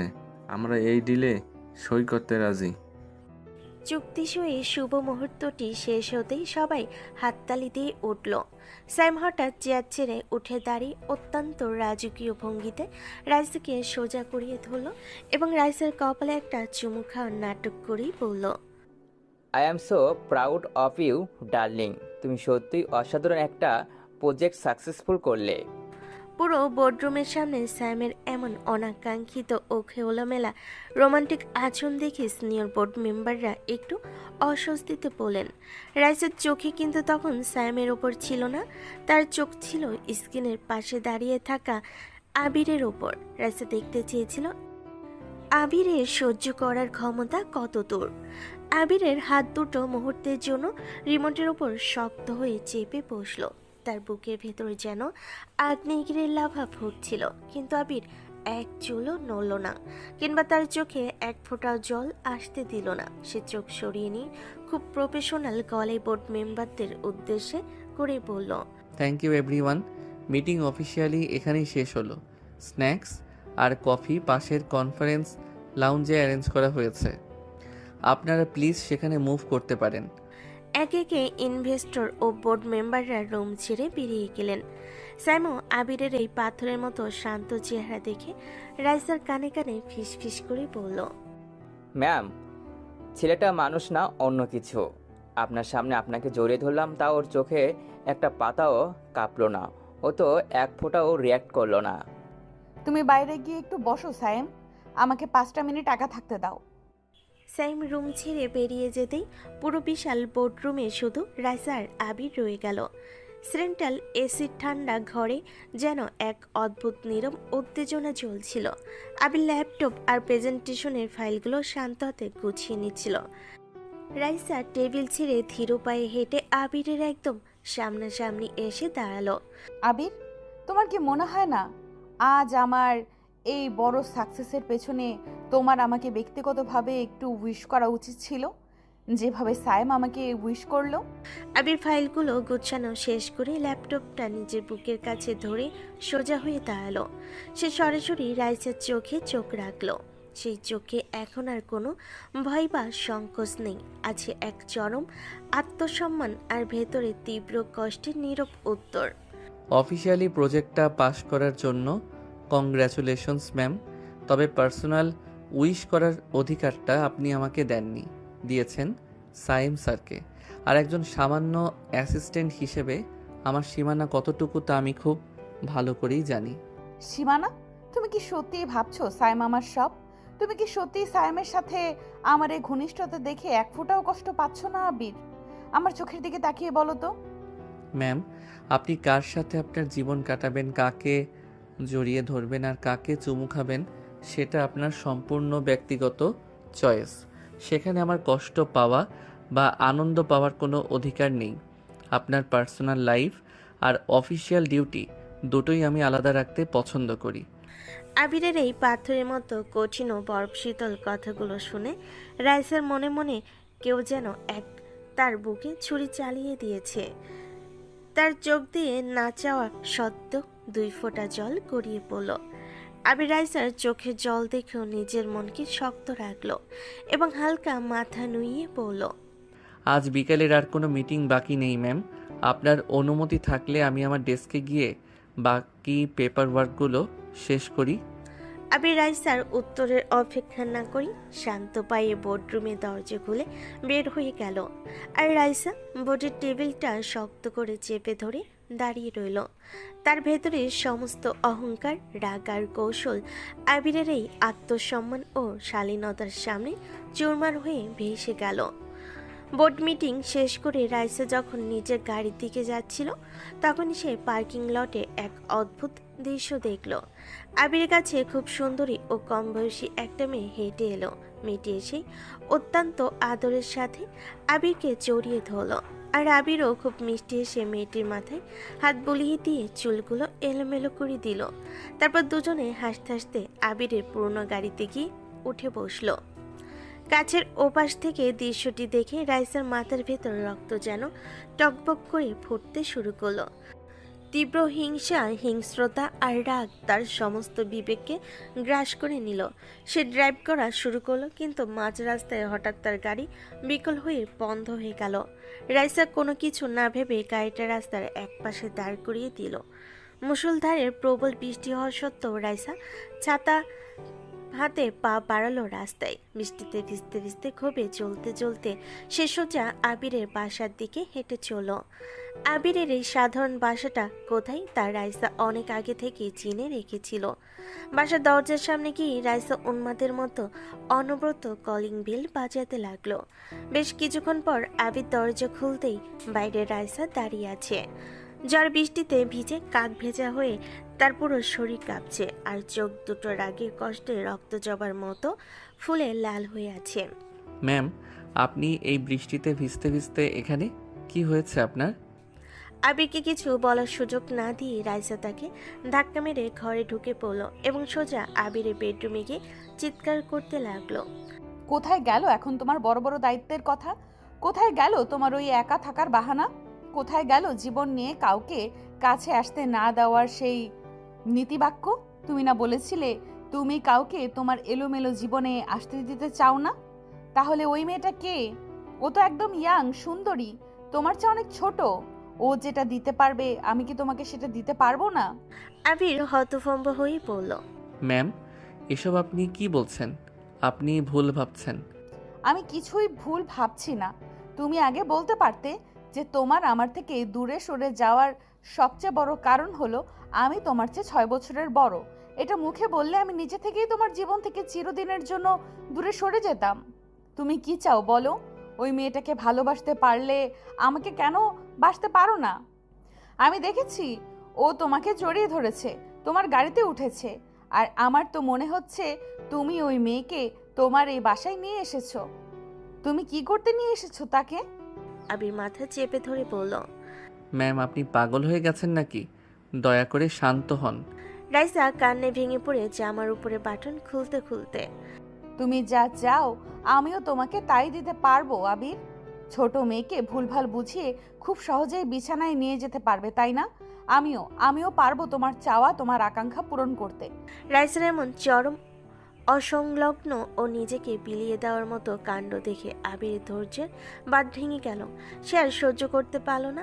আবির এগিয়ে এসে রাইসার গালে ঠাট্টা করে এক চড় কষিয়ে দিল। কি করছেন এসব আপনি?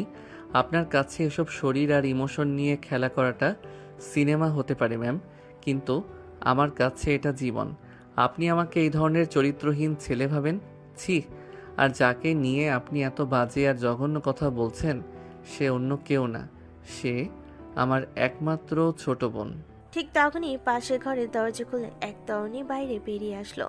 সে বিস্ময় নিয়ে আবির আর রাইসার দিকে তাকালো। কি হয়েছে ভাইয়া? কিসের এত চেঁচামেচি? ইনি কে?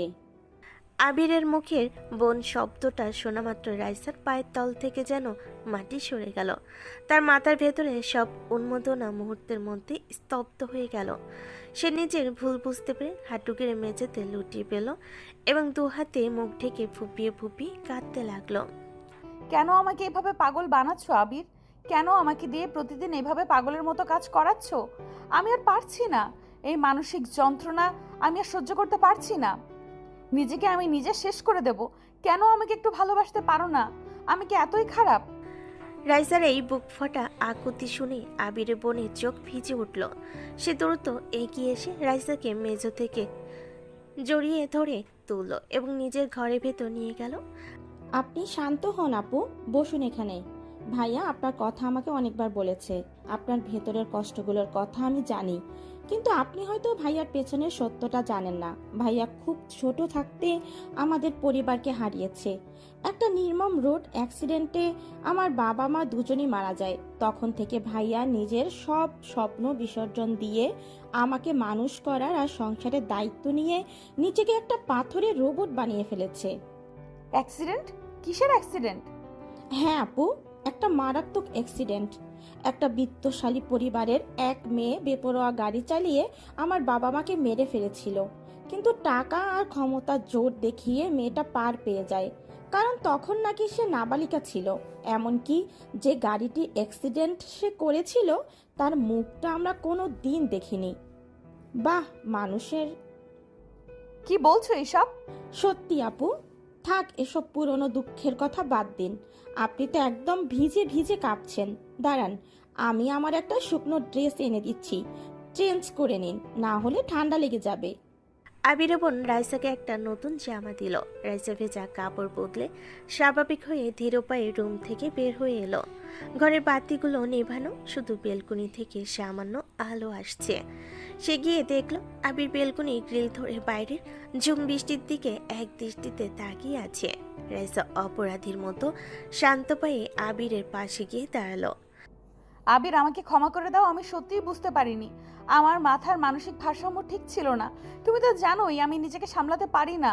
আমার এই পাগলামি, আমার এই অনিয়ন্ত্রিত আবেগ, সব কিছু তো তুমি জানো। আবির বৃষ্টির দিকে তাকিয়ে একটা দীর্ঘশ্বাস ফেল। সে ধীর গলায় খুব গম্ভীরভাবে বলতে লাগলো, নিজেকে সামলাতে হয় ম্যাম। এভাবে বারবার আবেগের মাথায় অন্ধ হয়ে নিজের সাথে সাথে অন্যের জীবনটাও তো আপনি এলোমেলো করে দিতে পারেন না। আজকে আমার বোনটার সামনে আপনি যেভাবে নিজেকে ছোট করলেন তা ভেবে আমার নিজেরই লজ্জা লাগছে। আমি জানি আমি অন্যায় করেছি আবির, কিন্তু তোমার ওই অবহেলা আর সায়েমের সামনে তোমার ওই পাথরের মতো আচরণ আমাকে শেষ করে দিচ্ছিল। আমি সত্যি আর নিজেকে ধরে রাখতে পারিনি। আবির এবার ঘুরে রাইসার দিকে তাকালো। অন্ধকার বেলকুনিতে রাইসার চোখ দুটি তখনও আশার আলোয় চকচক করছিল, কিন্তু আবিরের চোখে ছিল এক গভীর বিষাদ আর না বলা কোনো সত্যের ভয়াল ছায়া। সাইম সাহেব, আপনার বাগদত্তা না অভিনয় করছেন তা আমি প্রথম দেখাতেই বুঝেছিলাম ম্যাম। কিন্তু আমি কেন আপনার থেকে দূরে সরে থাকি জানেন? শুধু বয়সের ব্যবধানের জন্য নয়, আপনি আর আমি দুটো সম্পূর্ণ আলাদা জগতের মানুষ। আপনার বাবার অঢেল টাকা আর ক্ষমতার জগৎ, আর আমার সাধারণ হিসেব নিকেশের জগৎ। এই দুটো জগৎ কখনো এক হতে পারে না। রাইসা এক পা এগিয়ে এসে আবিরের চোখের দিকে তাকিয়ে, কিন্তু আমি তো আর সেই অহংকারী রাজকুমারী ম্যাম হয়ে থাকতে চাই না আবির। আমি তো শুধু রাইসা হয়ে তোমার পাশে থাকতে চাই। আমি তো কখনো কোনো টাকা বা ক্ষমতা দিয়ে তোমাকে মাপিনি। আবির রাইসার এত কাছে থাকা সত্ত্বেও এক পা পিছিয়ে গেল। তার বোনের বলা সেই পুরনো রোড অ্যাক্সিডেন্টের কথাগুলো তখনও তার মাথার ভেতর ঘুরি ফিরি করছিল। যে বিত্তশালী পরিবারের ক্ষমতার দাপটে তার বাবা মায়ের হত্যার বিচার হয়নি, সেই একই সমাজের মেয়ে রাইসা। এই সত্যটা জানা আর বোঝার মাঝে আবির যেন এক বিশাল প্রাচীর দেখতে পাচ্ছিল। আবির, আমাকে ক্ষমা করে দাও। আমি সত্যিই বুঝতে পারিনি। আমার মাথার মানসিক ভারসাম্য ঠিক ছিল না। তুমি তো জানো আমি নিজেকে সামলাতে পারি না।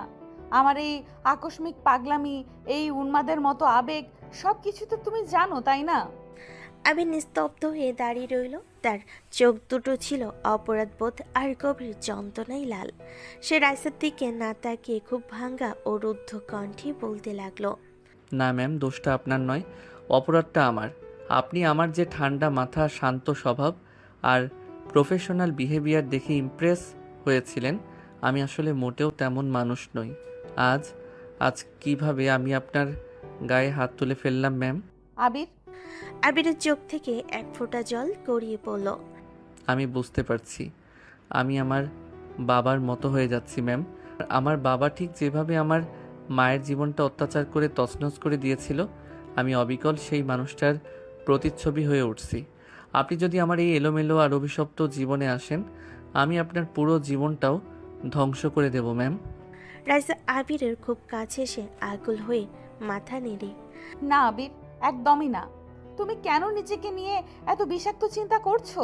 তোমার বুকের ভেতর যে এত কষ্ট আর যন্ত্রণা জমেছিল তা তো আমি কখনোই বুঝতে পারিনি। ম্যাম, আপনার যতই বড় ভুল থাকুক না কেন, একজন নারীর গায়ে হাত তোলার কোনো অধিকার আমার ছিল না। আসলে কি জানেন, ওই লোকটার রক্তই তো আমার শরীরে বইছে। তাই আজ বুঝতে পারলাম তার ভেতরের নিষ্ঠুরতা আমার মধ্যেও বেঁচে আছে। আমার বাবা যেমন নারীদের সম্মান করতে জানতো না, তাদের খেলনা মনে করে ছোট করত, আজ আপনার গায়ে হাত তুলে মনে হলো আমিও ঠিক তেমনই এক হীন আর পাষাণ পুরুষ হয়ে উঠেছি। আবিরের দুহাত আঁকড়ে ধরে। আবির, এমন কিছুই না। আমি তোমার চোখে যে সততা দেখেছি, যে শ্রদ্ধা, মায়া আর মানুষের প্রতি নিবিড় ভালোবাসা দেখেছি, সেটা তো মিথ্যে হতে পারে না। তুমি নিজেকে এইভাবে অপমান করো না প্লিজ। আবির অত্যন্ত বেদনার সাথে রাইসার হাতের স্পর্শ থেকে নিজেকে সারিয়ে নিল। সে এক পা পিছিয়ে গিয়ে যেন মিনতি করার মতো গলায় বলল, আপনি ভুল দেখে এসেছেন ম্যাম, আমার ভেতরে ওসবের কিছুই অবশিষ্ট নেই। আপনি দয়া করে আমার থেকে অনেক দূরে চলে যান প্লিজ। আমার এই তছনছ হয়ে যাওয়া জীবন থেকে অনেক দূরে সরে যান। আবিরের এই চরম অসাধ্য, নিজের প্রতি তীব্র ঘৃণা আর চোখের জল রাইসের ভেতরে সব সংশয় এক মুহূর্তে ধুয়ে মুছে দিল। সে আর এক মুহূর্ত দ্বিধা করল না। রাইসা ধীর পায়ে এগিয়ে এসে উন্মাদের মতো আবিরকে জড়িয়ে ধরে তার বুকের সাথে শক্ত করে চেপে ধরল। রাইসা নিজের দুহাতের তালুতে আবিরের গালে হাত রাখলো। আবিরে ভেজা চোখের জলটুকু গাল থেকে আলতো করে মুছে দিয়ে সে পরম মায়ে আবিরের ঠোঁটের কোণে আর গালে অনুরাগের স্পর্শ এঁকে দিল। এক মায়াবী চুমুতে আবিরের সমস্ত ভয়, অপরাধবোধ আর অস্থিরতা থমকে গেল। তুমি কেন নিজেকে এতটা আটকে রাখার চেষ্টা করছো আবির? আমার প্রতি তোমার এই এত দুর্বলতা, এত তীব্র টান, আমাকে এতটা ভালোবাসার পরও কেন এই দ্বিধাদ্বন্দ্বের খাঁচায় নিজেকে বন্দি করে রাখছো?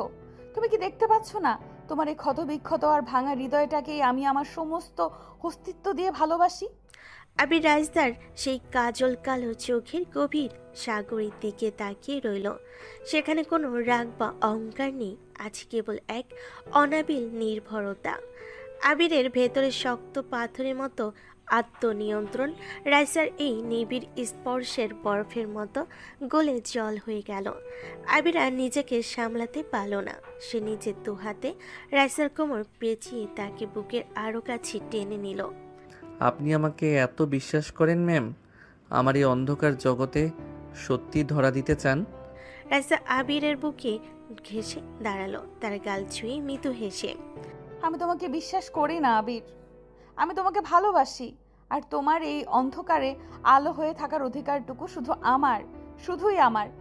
বেলকনি ঝুম বৃষ্টি, শীতল হাওয়ায় দুজন দুজনের একদম কাছাকাছি চলে এলো।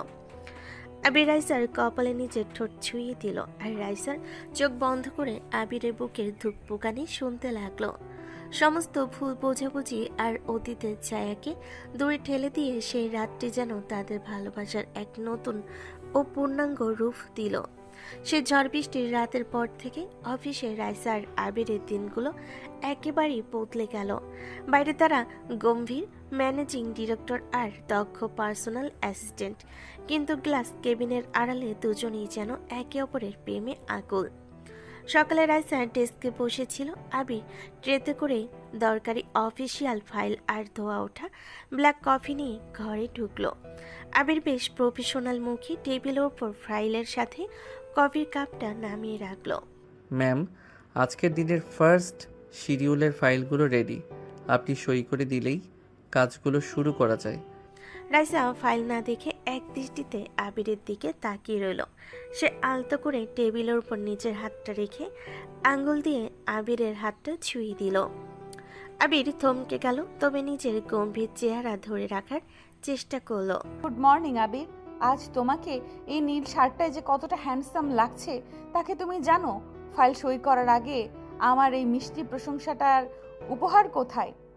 আবির চোরের মতো চারপাশটা একটু দেখে নি, হালকা হেসে নিচু গলায় বলল, অফিসিয়ালি, কিন্তু কাজের সময় এসব প্রেমানুভূতি প্রকাশ করা একদম নিয়ম বিরুদ্ধ ম্যাম। নিয়ম ভাঙার জন্যই তো নিয়ম তৈরি হয় আবির। তুমি যদি কোনো উপহার না দাও তবে আমি আজ সারাটা দিন একটা ফাইলে সই করব না, ব্যাস। আবির রাইসার এই আবদার শুনে নিজের হাসি আর চেপে রাখতে পারল না। সে ঝুঁকে এসে টেবিলের অপর পাশ থেকে রাইসার কপালে জমে থাকা আলগা চুলগুলো আলতো করে কানের পেছনে গুজে দিল। তারপর রাইসার গালে নিজের হাতের পুরো আঙ্গুলে নরম ছোঁয়া দিয়ে মিষ্টি করে বলল, এর চেয়ে বড় উপহার আর আমার কাছে কিছু নেই রাইসা।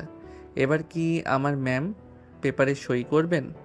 রাইসা লাজুক হেসে গাল লাল করে ফেলল। সে চটপট সই করে ফাইলটা আবিরের হাতে তুলে দিয়ে আর চোখে যে মিষ্টি একটা হাসি উপহার দিল। দুপুরবেলা কনফারেন্স রুমে প্রেজেন্টেশনের মাঝখানে প্রজেক্টরের আলো নেভানো ছিল। চারপাশটা প্রায় অন্ধকার। প্রজেক্টরের স্ক্রিনে ডাটা দেখা যাচ্ছিল আর সবাই টেবিলের দিকে তাকিয়ে মনোযোগ দিয়ে শুনছিল। রাইসা প্রেজেন্টারের চেয়ারে বসে ফাইল উল্টাচ্ছিল। আবির পাশে দাঁড়িয়ে স্লাইড চেঞ্জ করছিল।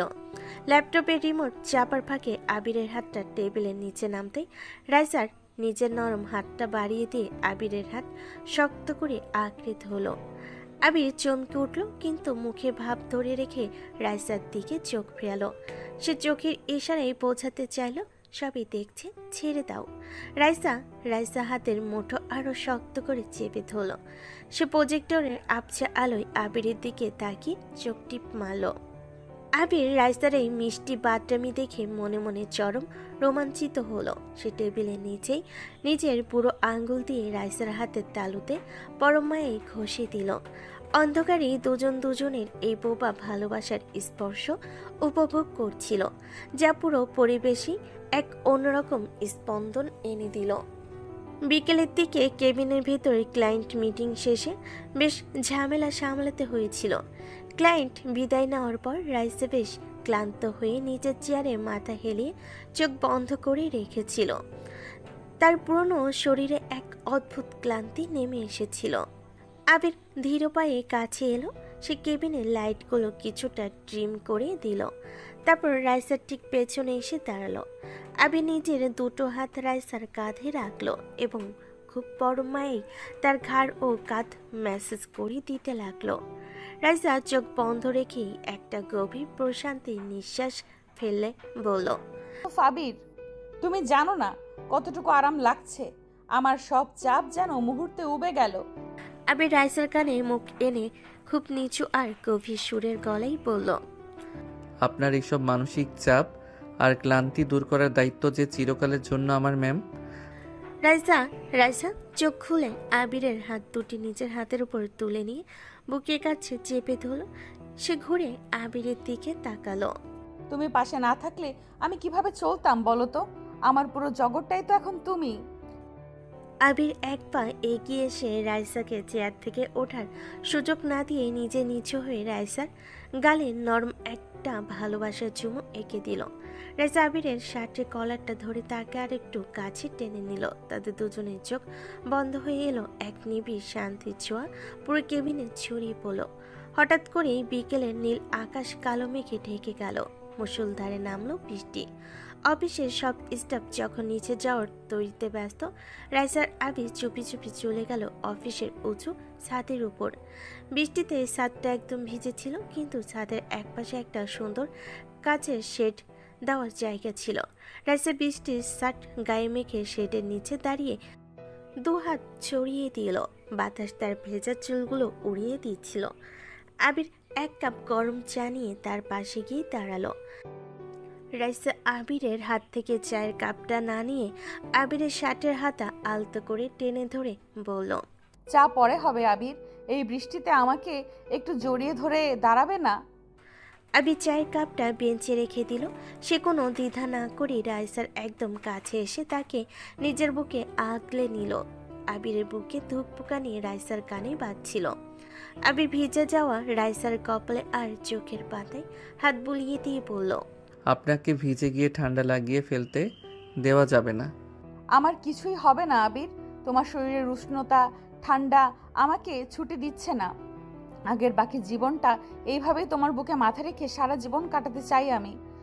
আবির রাইসাকে ঘুরিয়ে তার পিঠের উপরে থাকা চুলগুলো সরিয়ে তার ঘাড়ির উপরে, তার থুতনির উপরে, তার কানে কানে ফিসফিসিয়ে বলল, I love you. I hate you. রাইসার মুখে আই হেট ইউ কথাটা শুনে আবির খেলার ছলে আর কিছু শক্ত করে কামড় দিল। পরের দিন সকালে রাইসা এক রূপালী পাড়ের নীল রঙের জামদানি শাড়ি পরে অফিসে এসেছিল, কিন্তু কাজের ফাঁকে তার শাড়ির আঁচল আর কুচি একটু এলোমেলো হয়ে পড়েছিল। সে আয়নার সামনে দাঁড়িয়ে নিজের শাড়ি ঠিক করার চেষ্টা করছিল, কিন্তু কিছুতেই পারছিল না। আবির ডোর লক করে কেবিনে ঢুকলো। সে রাইসাকে ওভাবে হাঁসফাঁস করতে দেখে মুচকি হেসে রাইসার সামনে এসে দাঁড়ালো। আবির রাইসার হাত থেকে আঁচলটা নিজের হাতে নিয়ে নিল। সরুন তো, আপনি তো প্রফেশনালি শাড়ি সামলাতেও পারেন না। দাঁড়ান, আমি ঠিক করে দিচ্ছি। রাইসা বিস্ময়ে চোখ বড় করে বলল, তুমি শাড়ি ঠিক করতে পারো? বাহ, আমার অ্যাসিস্ট্যান্টও দেখি অলরাউন্ডার। আবির হাঁটু গেড়ে নিচে বসলো। সে খুব নিখুঁত আর যত্ন করে রাইসার শাড়ির কুচিগুলো গুছিয়ে দিল। আবিরের হাতের স্পর্শ রাইসার পায়ের আর পেটে লাগতেই রাইসার সারা শরীরে এক অদ্ভুত শিরন খেলে গেল। রাইসা আবিরের কাঁধে আলতো করে হাত রেখে কাপা গলেই বলল, আবির, এইভাবে নিচে বসে কাজ করতে হবে না, তুমি ওঠো না প্লিজ, আমার যেন কেমন লাগছে। আবির সোজা হয়ে দাঁড়িয়ে রাইসার লাজুক লাল হয়ে যাওয়া মুখের দিকে তাকালো। সে রাইসার থুতনি ধরে মুখটা একটু উঁচিয়ে ধরল। কেমন লাগছে ম্যাম? আপনার এত ক্ষমতা, এত তেজ। আমার ছোট্ট একটা স্পর্শে একদম লাজুক কোণে হয়ে যান কেন বলুন তো? রাইসা আবিরের বুকে হাত দিয়ে মৃদু ধাক্কা দিয়ে মুখ লোকালো। সে লাজুক গলায় বলল, চুপ করো তো, বেশি কথা বলো না। রাত 8টা। অফিস শেষ। আবির আর রাইসা এবার আর আলাদা গাড়িতে গেল না। আবিরের সেই পুরনো সাধারণ গাড়িটাই রাইসার খুব পছন্দের ছিল। শহরের ফাঁকা রাজপথে আবির ড্রাইভ করছিল আর রাইসা তার পাশের সিটে বসেছিল। উইন্ডশিটে রাতের শহর নীল লাল আলো এসে পড়ছিল। রাইসা স্পিকারের বোতাম চেপে একটা হালকা পুরনো ভালোবাসার গান ছেড়ে দিল। সে সিটে শরীর এলিয়ে দিয়ে আবিরের এক হাত ধরে নিজের কোলের উপর রাখলো। আবির, আমাদের এই জীবনটা যদি সারা জীবন এমন মিষ্টি থাকতো, কোনো অহংকার না, কোনো জটিলতা না, শুধু তুমি আর আমি। আবির স্টিয়ারিংয়ে এক হাত রেখে অন্য হাত দিয়ে রাইসার হাতের আঙ্গুলগুলোতে নিজের আঙ্গুল পেঁচিয়ে নিয়ে বলল, জীবনটা এমনই থাকবে রাইসা। অহংকার তো আগেই হেরে গেছে, এখন শুধু ভালোবাসাই বেঁচে থাকবে। গাড়িটা একটা ফাঁকা ব্রিজের উপর থামলো না কেন? একটু হাওয়ায় দাঁড়াতাম। আবির ব্রিজের এক পাশে গাড়িটা পার্ক করলো। তারা দুজন নেমে ব্রিজের রেলিংয়ে গিয়ে দাঁড়ালো। রাতের নিস্তব্ধ বাতাস তাদের ছুঁয়ে যাচ্ছিল। আবি পাশ থেকে এসে রাইসার ভেজা হাতে হাত রাখলো। আপনার হাত দুটো এত ঠান্ডা কেন রাইসা? রাইসার আবিরের হাতের তালুতে নিজের মুখ ঘষে নরম ছোঁয়া নেওয়ার চেষ্টা করে বলল, তুমি গরম করে দাও। আবির রাইসার দুটি হাতই নিজের দুই হাতের মুঠো নিয়ে গরম ফু দিল। তারপর পরম ভালোবাসায় রাইসার হাতে ঠোঁট ছুঁয়ে দিল। রাইসা আবিরের কাঁধে মাথা রেখে রাতের শহরের দিকে তাকিয়ে রিল্যাক্স করতে লাগলো। তাদের ভালোবাসার এই মিষ্টি যাত্রাকে উদযাপনের জন্য আবির একদিন রাইসাকে শহরের বাইরে এক নদী ঘেরা কটেজে নিয়ে গেল। রাতের আকাশে অজস্র তারা ঝলমল করছিল। নদী থেকে আসা ঠান্ডা বাতাস আর কটেজের বেলকনিতে জ্বালানো ছোট ছোট টিমটিমে মোমবাতির আলো সেখানে এক স্বর্গীয় আবহ তৈরি করেছিল। ডিনারের পর তারা দুজন বেলকনিতে একটা কাঠের দোলনায় পাশাপাশি বসলো। রাইসাকে ধবধবে সাদা রঙের একটা সুতির ড্রেসে মেঘের মতো দেখাচ্ছিল। সে আবিরের বুকের ওপর নিজের মাথা রেখে দোল খাচ্ছিল। রাইসা আবিরের শার্টের বোতাম নিয়ে খেলতে খেলতে নিচু গলায় বলল, জানো আবির, মাঝে মধ্যে আমার মনে হয় আমি যদি অত খারাপ ব্যবহার না করতাম তবে হয়তো আমরা আরো আগে এক হতে পারতাম। আবির রাইসার মাথায় নিজের গাল ঠেকিয়ে বলল, ওই অন্যায়ের মধ্য দিয়েই তো আমরা নিজেদের চিনতে পেরেছি রাইসা। ওই কটু অভিজ্ঞতা না থাকলে হয়তো আজ তোমার এই নিষ্পাপ ভালোবাসাকে আমি এতটা গুরুত্ব দিয়ে বুঝতে পারতাম না। তাহলে কি তুমি আমাকে ক্ষমা করে দিয়েছো? সত্যি? আবির রাইসার গাল স্পর্শ করে তার মুখটা উপরে তুলল। মোমবাতির নরম আলো রাইসার ভেজা চোখের মণিতে প্রতিফলিত হচ্ছিল। আবির আর এক মুহূর্ত কোনো কথা বলল না। সে নিজের ঠোঁট দুটো দিয়ে রাইসার কপালে গালে আর ঠোঁটের এক অনন্ত ভালোবাসার মিষ্টি ছোঁয়া এঁকে দিল। রাইসার চোখ বন্ধ করে আবিরকে শক্ত করে জড়িয়ে ধরে তার বুকে মুখ লুকালো। রাতের নদীর শান্ত গর্জন আর মোমবাতির মিষ্টি আলো নিচে তাদের ভালোবাসার বন্ধন আরো সুদূর হলো। সময়টা যেন এক অসম্ভব সুন্দর স্বপ্নের মতোই কাটছিল। অফিসে তাদের সেই মিষ্টি খুনসুটি, রাতের শহরে নির্জন ড্রাইভ আর নদীর পাড়ে ভালোবাসার অনবিল অনুভূতি আবির ও রাইসাকে এক সুতোই বেঁধে ফেলেছিল। কিন্তু ভাগ্য যে তাদের জন্য এক বিষাক্ত খেলা সাজিয়ে রেখেছিল তা দুজনে কেউ ঘুণাক্ষেরও টের পায়নি। অফিসে নিজের ফাইলপত্র গোছানোর সময় আবির পুরনো অফিসিয়াল ডকুমেন্ট সংক্রান্ত কিছু লিগ্যাল কেস ফাইল চেক করছিল।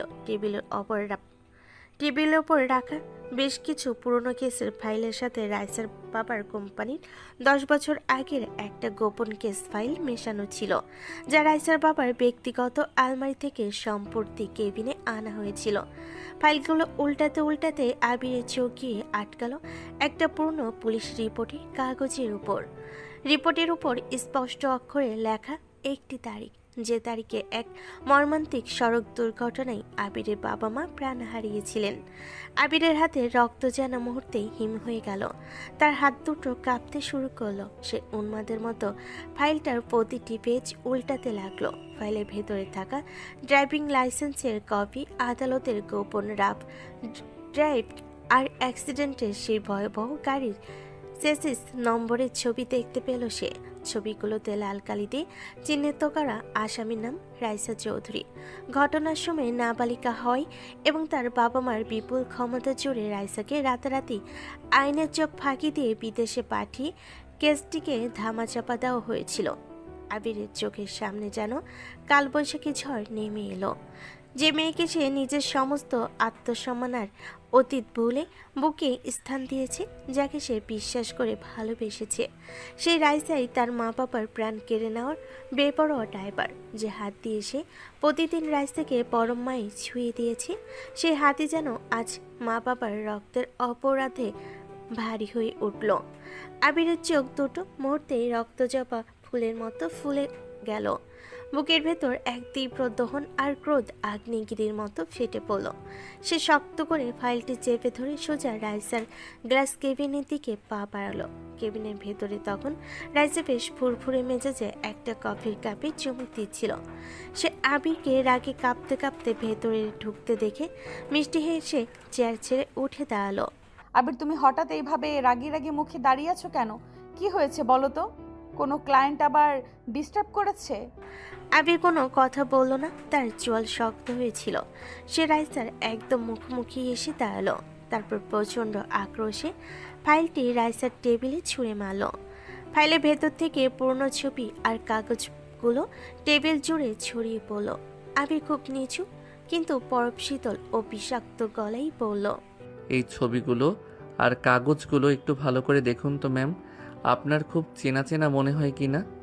রাইসা আবিরের এই আচরণের কারণ বুঝতে না পেরে অবাক হয়ে টেবিলের কাগজগুলোর দিকে তাকালো। একটা একটা করে কাগজ আর 10 বছর আগে সেই অ্যাক্সিডেন্টের রিপোর্ট দেখতে রাইসার মুখ ফ্যাকাশে হয়ে গেল। তার হাতের কফির কাপটা হাত থেকে পিছলে মেঝেতে পড়ে সশব্দে ভেঙে চুরমার হয়ে গেল। রাইসা ব্যাগুলো কাঁপা কাঁপা কণ্ঠে পড়ল, আবির, এসব এসব কাগজ তোমার কাছে কিভাবে এলো? তুমি এসব কোথায় পেলে? উত্তর দিন ম্যাম। কোথায় পেলাম তা দিয়ে আপনার কি দরকার? 10 বছর আগে যে নাবালিকা মেয়েটা নিজের বাপের ক্ষমতার জোরে দুটো নিরীহ মানুষকে পিষে মেরে ফেলেছিল, যে মেয়েটা আমার পুরো পরিবারটাকে তছনছ করে দিয়েছিল, সেই মেয়েটা কি আপনি? উত্তর দিন আমাকে। রাইসার পায়ের তল থেকে যেন মাটি সরে গেল। সে আকুল হয়ে দুহাত বাড়িয়ে আবিরের শার্টের হাতা আঁকড়ে ধরতে গেল। আবির বিশ্বাস করো, আমি তখন অনেক ছোট ছিলাম, আমি বুঝতে পারিনি আবির। গাড়িটা আমার হাত থেকে অনিয়ন্ত্রিত হয়ে গেছিল। আমি ইচ্ছাকৃতভাবে কিছু করিনি, আমাকে ক্ষমা করে দাও আবির, প্লিজ। আবির অত্যন্ত ঘৃণায় রাইসার হাত দুটো জেকে সরিয়ে দিল। তার ধাক্কায় রাইসা টেবিলের সাথে ধাক্কা খেয়ে মেঝেতে পড়ে গেল। আবিরের চোখ থেকে ততক্ষণে নোনা জল গড়িয়ে পড়েছে, কিন্তু সেই জলে ভালোবাসা আর এক ফোঁটাও অবশিষ্ট নেই, আছে শুধু তীব্র ঘৃণা। ক্ষমা? কিসের ক্ষমা ম্যাম? আপনি ভেবেছিলেন আপনার এই ভালোবাসার নাটক, এই অভিনয় দিয়ে আমার মা বাবার রক্তের দাগ ধুয়ে ফেলবেন? ছি, আমি নিজের হাত দুটোকে ঘৃণা করছি, কারণ এই হাত দিয়ে আমি আপনাকে ছুঁয়েছিলাম। রাইসা হাঁটু গেড়ে মেঝেতে লুটিয়ে পড়ল, ফুপিয়ে ফুপিয়ে কাঁদতে কাঁদতে বলল, না আবির, আমি তো জানতাম না যে তারা তোমার বাবা মা ছিলেন। আমি তোমাকে মিথ্যা ভালোবাসিনি আবির, বিশ্বাস করো। আমি তোমাকে আমার জীবনের চেয়েও বেশি ভালোবাসি। তুমি আমাকে যে সাজা দিবে আমি মাথা পেতে নেব, কিন্তু এইভাবে ঘৃণার চোখে তাকিও না, আমি মরে যাব আবির। আবির রাইসার দিকে পেছন ফিরে দাঁড়ালো। তার বুকটা যন্ত্রণায় চুরমার হয়ে যাচ্ছিল, কিন্তু তার ভেতরে প্রতিশোধ আর তার মা বাবার স্মৃতি তাকে পাথরের মতো কঠিন করে দিল। ম্যাম, রাইসা চৌধুরী, আপনার ক্ষমতার কাছে আইন হেরে গিয়েছিল, কিন্তু আমার ভালোবাসা আজ হেরে গেল। আজ থেকে আপনার সাথে আমার সমস্ত সম্পর্ক শেষ। আপনি আমার মা বাবার খুনি, আর আমি একজন খুনির ভালোবাসা সহ্য করতে পারি না। আবির আর এক মুহূর্ত না দাঁড়িয়ে ঝড়ে বেগে কেবিনের দরজা খুলে বেরিয়ে গেল। রাইসা মেঝের উপর লুটিয়ে পড়ে আবিরের নাম ধরে উন্মাদের মতো চিৎকার করে কাঁদতে লাগলো। পুরো গ্লাস কেবিন তখন শুধুই এক ভেঙে যাওয়া স্বপ্নের করুণ হাহাকার। কেবিন থেকে সত্য জানার পর আবির রাগে ঝড়ে বেগে বেরিয়ে যাওয়ার পরই রাইসা পুরো পৃথিবী যেন এক মুহূর্তে তছনছ হয়ে গেল। কিন্তু রাইসা এত সহজে হাল ছেড়ে দেওয়ার পাত্রী ছিল না। সে চোখের জল মুছে নিজেকে সামলে নিয়ে আবিরকে সত্যটা বোঝানোর জন্য আর তার রাগ ভাঙাতে মরিয়া হয়ে চেষ্টা করতে লাগলো। অফিসে গিয়ে রাইসা আবিরের কাছে বারবার ক্ষমা চাওয়ার আকুতি জানায়, কিন্তু সত্য জানার পর আবির অফিসে নিজেকে ভীষণ প্রফেশনাল ও বরফ শীতল বানিয়ে ফেলেছিল।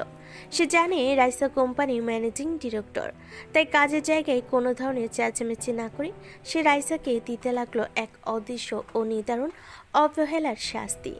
সকালবেলা আবির কেবিনে এসে একদম নিলিপ্ত মুখে টেবিলের উপর অফিসিয়াল ফাইলগুলো রাখলো। রাইসা আশা করেছিল আবির হয়তো তার দিকে অন্তত একবার তাকাবে, কিন্তু আবিরের চোখ দুটি ছিল একদম নিষ্প্রাণ আর যান্ত্রিক। ম্যাম, আজকের শিডিউলের ফাইলগুলো রেডি, আপনি একটু সই করে দিন। রাইসা চেয়ার ছেড়ে আকুল হয়ে উঠে দাঁড়িয়ে বলল, আবির, তুমি কি আমার সাথে আর কোনোদিন স্বাভাবিকভাবে কথা বলবে না? আমাকে অন্তত 2 মিনিট সত্যিটা বুঝিয়ে বলতে দাও। আমার যে রাগ ভাঙতে খুব ইচ্ছে করছে আবির। আবির রাইসার দিকে না তাকিয়ে একদম মেপে মেপে অফিসিয়াল গলেই বলল, কাজের বাইরে অন্য কোনো বিষয়ে কথা বলার মতো সময় বা ইচ্ছে কোনোটাই আমার নেই ম্যাম। পেপারসে সই করা শেষ হলে আমাকে জানান, আমি ফাইলগুলো প্রসেস করব। আবিরের এই পাথরের মতো কঠিন আচরণ রাইসার বুকে হাজারটা ছুরির মতো বিঁধতে লাগলো। অফিস শেষে রাইসা আর নিজেকে ধরে রাখতে পারল না। আবির যখন বাইক নিয়ে বের হতে যাচ্ছিল, রাইসা গাড়ি নিয়ে তার পিছু নিল। বৃষ্টি শুরু হয়েছিল। শহর পার হয়ে এক নির্জন রাস্তার মোড়ে আবির বাইক থামালো। রাইসা গাড়ি থেকে নেমে দৌড়ে গিয়ে আবিরের সামনে দাঁড়ালো। আবির প্লিজ থামো। অফিসে তো তুমি আমাকে পার্সোনাল কোনো কথা বলতে দেবে না, তাই এখানে এসেছি। আমাকে যা খুশি সাজা দাও আবির, কিন্তু এইভাবে প্রতিদিন অবহেলা করে আমাকে মারবে না। তোমার সব অভিমান আর রাগ আমি ধুয়ে দিতে চাই। এবার আর অফিসে কোনো দেওয়াল বা নিয়ম আবিরকে আটকে রাখতে পারল না। আবির হেলমেটটা একপাশে ছুঁড়ে ফেলে দিয়ে উন্মাদের মতো রাইসার দিকে এগোলো। তার চোখ দুটো রাগে ও ঘৃণায় জ্বলে উঠল। সাজা? আপনি সাজা খাটবেন রাইসা চৌধুরী? যে মেয়েটার বাপের ক্ষমতার দাপটে দুটো মানুষের খুনের বিচার হয়নি, সে আজ আমার কাছে সাজার দয়া চাইছে? ছি, আমি তো নিজেকে ঘৃণা করছি কারণ আমি আপনাকে ভালোবেসেছিলাম। রাইসা বৃষ্টিতে ভিজতে ভিজতে আবিরের হাত দুটি জড়িয়ে ধরে বলল, আমি সত্যিই জানতাম না আবির, আমি তখন ছোট ছিলাম, ভুল হয়ে গিয়েছিল। আমি তোমাকে ছাড়া বাঁচতে পারবো না আবির, আমাকে ক্ষমা করে দাও। আবির অত্যন্ত ঘৃণে রাইসার হাত দুটো ঝাড়া দিয়ে ফেলে দিয়ে বলল, বাঁচার নাটক অন্য কাউকে দেখান ম্যাম। আপনার মতো বড় লোকের মেয়েরা মানুষকে খেলনা মনে করে। আপনি মরে গেলেও আমার মা বাবার রক্ত ধুয়ে যাবে না, আর আপনার প্রতি আমার এই ঘৃণা কোনোদিন কমবে না। আবির রাইসাকে ওই নির্জন রাস্তায় ফেলে রেখে বাইক চালিয়ে চলে গেল। রাত তখন 2টো। আবিরের সেই চরম ধিক্কার আর অফিসিয়াল দূরত্বে ট্রমা সহ্য করতে না পেরে রাইসা তার আলিশান ঘরের মেঝেতে উন্মাদের মতো পায়চারি করছিল। আবিরের শেষ কথাটি, আপনি মরে গেলেও আমার ঘৃণা কমবে না, তার মাথার ভেতর অনবরত কাঁপছিল। রাইসা নিজেকে সামলাতে পারল না। সে এক চরম মানসিক অস্থিরতায় সে ঘরের ড্রেসিং টেবিলের উপর রাখা বাড়ির জিনিসপত্রগুলো সশব্দে নিচে ফেলে দিতে শুরু করলো। ড্রেসিং টেবিলের সামনে থাকা আয়নাটিতে সে সজোরে আঘাত করলো। কাজটি বিকট শব্দে ভেঙে চুরমার হয়ে চারপাশে ছড়িয়ে পড়ল। রেজা হাঁপাতে হাঁপাতে মেঝেতে বসে পড়ল। তার চোখে আর কোনো জল ছিল না, ছিল শুধুই এক ভয়ানক শূন্যতা আর আত্মহুতির জেদ। সে মেঝের উপর পড়ে থাকা ভাঙ্গা আয়নার এক টুকরো ধারালো কাজ নিজের ডান হাতের তালুতে তুলে নিল। রাইসা কাছের টুকরোটির দিকে তাকিয়ে উন্মাদের মতো হেসে খুব নিচু ও কাঁপা কাঁপা কণ্ঠে বলল, তুমি ঠিকই বলেছো আবির, আমি মরে গেলেই হয়তো তোমার বাবা মার আত্মার শান্তি পাবে। আমি এই বিষাক্ত রক্ত ধুয়ে গেলেই যদি তুমি আমাকে ক্ষমা করো, তবে তাই হোক। রাইসার এক মুহূর্ত দ্বিধা করল না। সেই ভাঙা কাছের টুকরোটি দিয়ে সজোরে নিজের বাঁ হাতের রক্ত কেটে ফেল। মুহূর্তের মধ্যেই তাজা লাল রক্তের ধারা মেঝেতে সাদা টাইলসের ওপর ছড়িয়ে পড়তে লাগলো। তীব্র যন্ত্রণায় রাইসার শরীরটা কাঁপতে লাগলো। সে ধীর গতিতে ঢলে পড়ল মেঝের উপর। কাঁচ ভাঙার বিকট শব্দ আর রাইসার কান্নার আওয়াজ পেয়ে রাইসার দাদা ভাই আতঙ্কে ছুটতে ছুটতে ঘরের সামনে এলেন। দরজায় ধাক্কা দিয়ে ভেতরে ঢুকতে তিনি ভয়ে স্তব্ধ হয়ে গেলেন। দাদাভাই চিৎকার করে উন্মাদের মতো ডেকে উঠলেন, ড্রাইভার, ম্যানেজার, শীঘ্রই এসো সবাই। আমার রাইসা মারে কে কোথায় আছিস, শীঘ্রই আয়। গৃহকর্মী ও ড্রাইভার দৌড়ে এসে রাইসাকে ধরে নিচে নিয়ে গেল। দ্রুত তাকে গাড়িতে তুলে নিয়ে ছোটানো হলো ঢাকার একটি নামকরা হাসপাতালের জরুরি বিভাগের দিকে। খবরটা বাতাসে ছড়িয়ে পড়তে বেশি সময় লাগলো না। রাইসার সুইসাইড অ্যাটেম্পের খবর শুনে আবিরের পা দুটো যেন কেঁপে উঠল। সে নিজেকে আর আটকে রাখতে পারল না। জমে থাকা সব রাগ, ক্ষোভ আর ঘৃণার পাহাড় এক মুহূর্তেই ধসে গিয়ে সেখানে জেগে উঠল ভালোবাসার এক তীব্র হাহাকার। আবির জ্বরের বেগে হাসপাতালের দিকে ছুটে গেল। আইসিইউর বাইরে লাল আলো চলছিল। পুরো করিডোরে এক থমথমে নীরবতা। রাইসার বৃদ্ধ বাবা ও দাদা ভাই বাইরের বেঞ্চে মাথা নিচু করে বসেছিলেন। রাইসার বাবার চোখ দুটি কানায় লাল হয়েছিল। আবি দৌড়ে গিয়ে আইসিইউর সামনে কাছে দরজার সামনে গিয়ে দাঁড়ালো। কাছের ওপাশে রাইসাকে স্যালাইন আর অক্সিজেনের পাইপ লাগিয়ে নিস্তব্ধ অবস্থায় ফেলে রাখা হয়েছে। আবিকে দেখেই রাইসার বাবা ধীর পায়ে উঠে দাঁড়ালেন। তিনি এসে আবির কাঁধে হাত রাখলেন। আবির ভয়ে ও লজ্জায় অপরাধীর মতো মুখ নিচু করে রইল। একটা দীর্ঘশ্বাস ফেলে খুব ভাঙ্গা গলায় বলেন, তুমি আবির, তাই না? রাইসার মুখ থেকে তোমার কথা অনেক শুনেছি বাবা। তোমাদের এই সম্পর্কের কথা আমি অনেক আগে থেকেই জানতাম, কিন্তু আমি কোনোদিন তোমাদের মাঝে বাদ সাধিনি, কারণ আমার মেয়ের জীবনের প্রথম কাউকে সত্যি সত্যি ভালোবেসেছিল। স্যার, আমাকে ক্ষমা করবেন, আমি যা করেছি। হাত তুলে আবিরকে থামিয়ে দিয়ে জল ভরা চোখে বললেন, তোমার রাগ আর ক্ষোভ একদম স্বাভাবিক ছিল বাবা। তুমি ভাবতে পারছো রাইসার মতো বিত্তশালী পরিবারের একটা মেয়ে গাড়ি চালিয়ে তোমার মা বাবাকে মেরে ফেলেছে, আর আমি টাকা দিয়ে তাকে বাঁচিয়েছি। কিন্তু আজ যে সত্যিটা তোমাকে বলবো তা তুমি এতদিন কাউকে বলেনি। আবির বিস্ময়ে চোখ তুলে রাইসার বাবার দিকে তাকালো। তার বুকের ভেতর একটা অজানা ভয় তোলপাড় করতে লাগলো।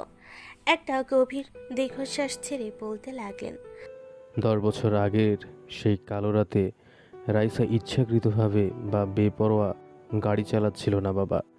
গাড়িটার ব্রেক ফেল করেছিল। আমার শত্রুরা রাইসাকে মেরে ফেলার জন্য গোপনে গাড়ির ব্রেক কেটে দিয়েছিল। রাইসা অনবরত ব্রেক চেপেও গাড়িটা থামাতে পারেনি। সে স্টিয়ারিং সামলাতে না পেরে তোমার মা বাবার গাড়িতে ধাক্কা মারে। আবিরের মাথার উপর যেন বিশাল আকাশ ভেঙে পড়ল, তার পায়ের তল থেকে মাটি সরে যেতে লাগলো।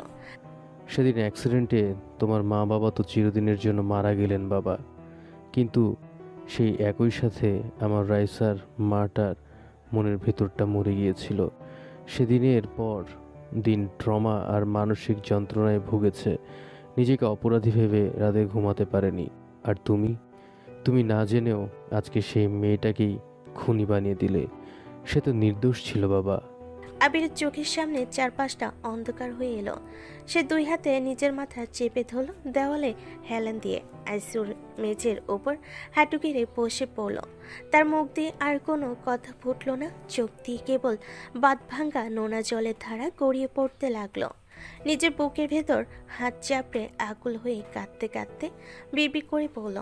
এ আমি কি করলাম? আমি এ কি সর্বনাশ করে ফেললাম? যে মেয়েটা আমাকে এত ভালোবাসলো তাকেই আমি ঘাতকের মতো মৃত্যুর মুখে ঠেলে দিলাম। রাইসা, প্লিজ আমাকে ছেড়ে যেও না রাইসা। আবিরের এই বুক ফাটা আকুতি আর অনুশোচনার কান্নাই হাসপাতালের সেই নির্জন করিডোরও যেন ভারী হয়ে উঠল।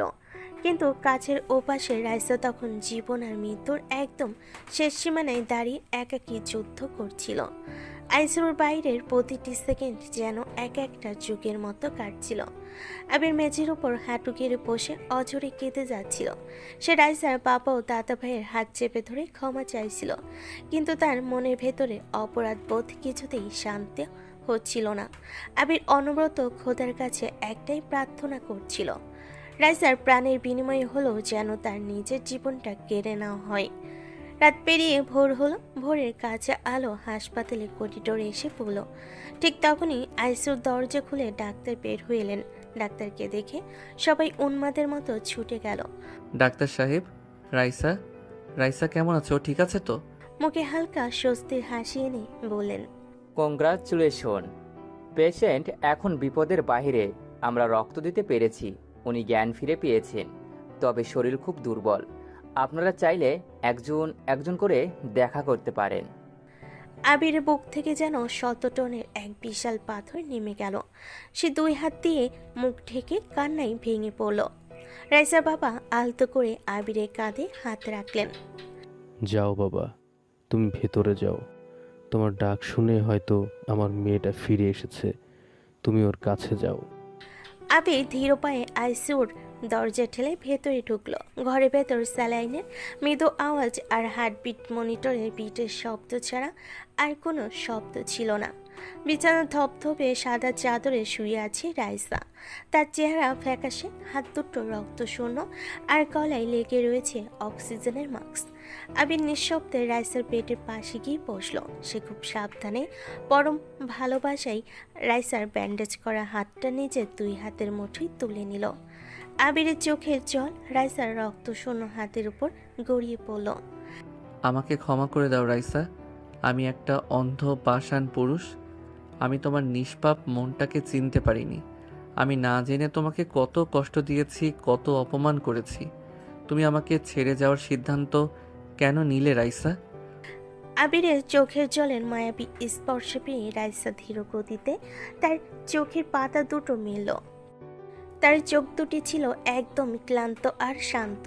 রাইসা অক্সিজেনের মাস্কটা সরাতে গেলে আবির তাকে সাহায্য করলো। তুমি কান্না করছো আবির? কাঁদলে না, তোমাকে একদম মানায় না। আমার রক্ত দিয়ে তো তোমার মায়ের রক্তের হিসাব চুকিয়ে দিয়েছি। এখন কি তুমি আমাকে ক্ষমা করছো? রাইসার এই নিষ্প্রাপ কথা শুনে আবির আর নিজেকে ধরে রাখতে পারল না। সে বেডের পাশে হাঁটু গেড়ে বসে রাইসার গালে নিজের মুখ গুজে ফুপিয়ে কেঁদে দিল। কোনো হিসেব ছিল না রাইসা, আমার মা বাবার কোনো খুনই ছিল না। ওটা একটা অভিশপ্ত অ্যাক্সিডেন্ট ছিল। তোমার ব্রেক ফেল করেছিল রাইসা, তুমি নির্দোষ ছিলে। আমার মা বাবার রক্তের কোনো দাগ তোমার গায়ে ছিল না, অথচ আমি পাষাণ তোমাকে মৃত্যুর মুখে ঠেলে দিলাম। রাইসা আবিরের কথা শুনে স্তব্ধ হয়ে গেল। তার চোখে অশ্রুর বিন্দু জমা হলো। সে বুঝতে পারল তার ভেতরে বছরের পর বছর ধরে বয়ে বেড়ানো অপরাধ বোধের তিলকটা আজ মুছে গেল। তার দুর্বল হাতটা বাড়িয়ে দিয়ে আবিরের চোখে জল মুছে দিল। সে খুব মায়াবী ও ভালোবাসাময় কণ্ঠে বলল, কেঁদো না আবির, আমার ঈশ্বর তো আমাকে তোমার ভালোবাসার জন্যই বাঁচিয়ে রেখেছেন। আবির সোজা হয়ে রাইসার চোখের দিকে তাকালো।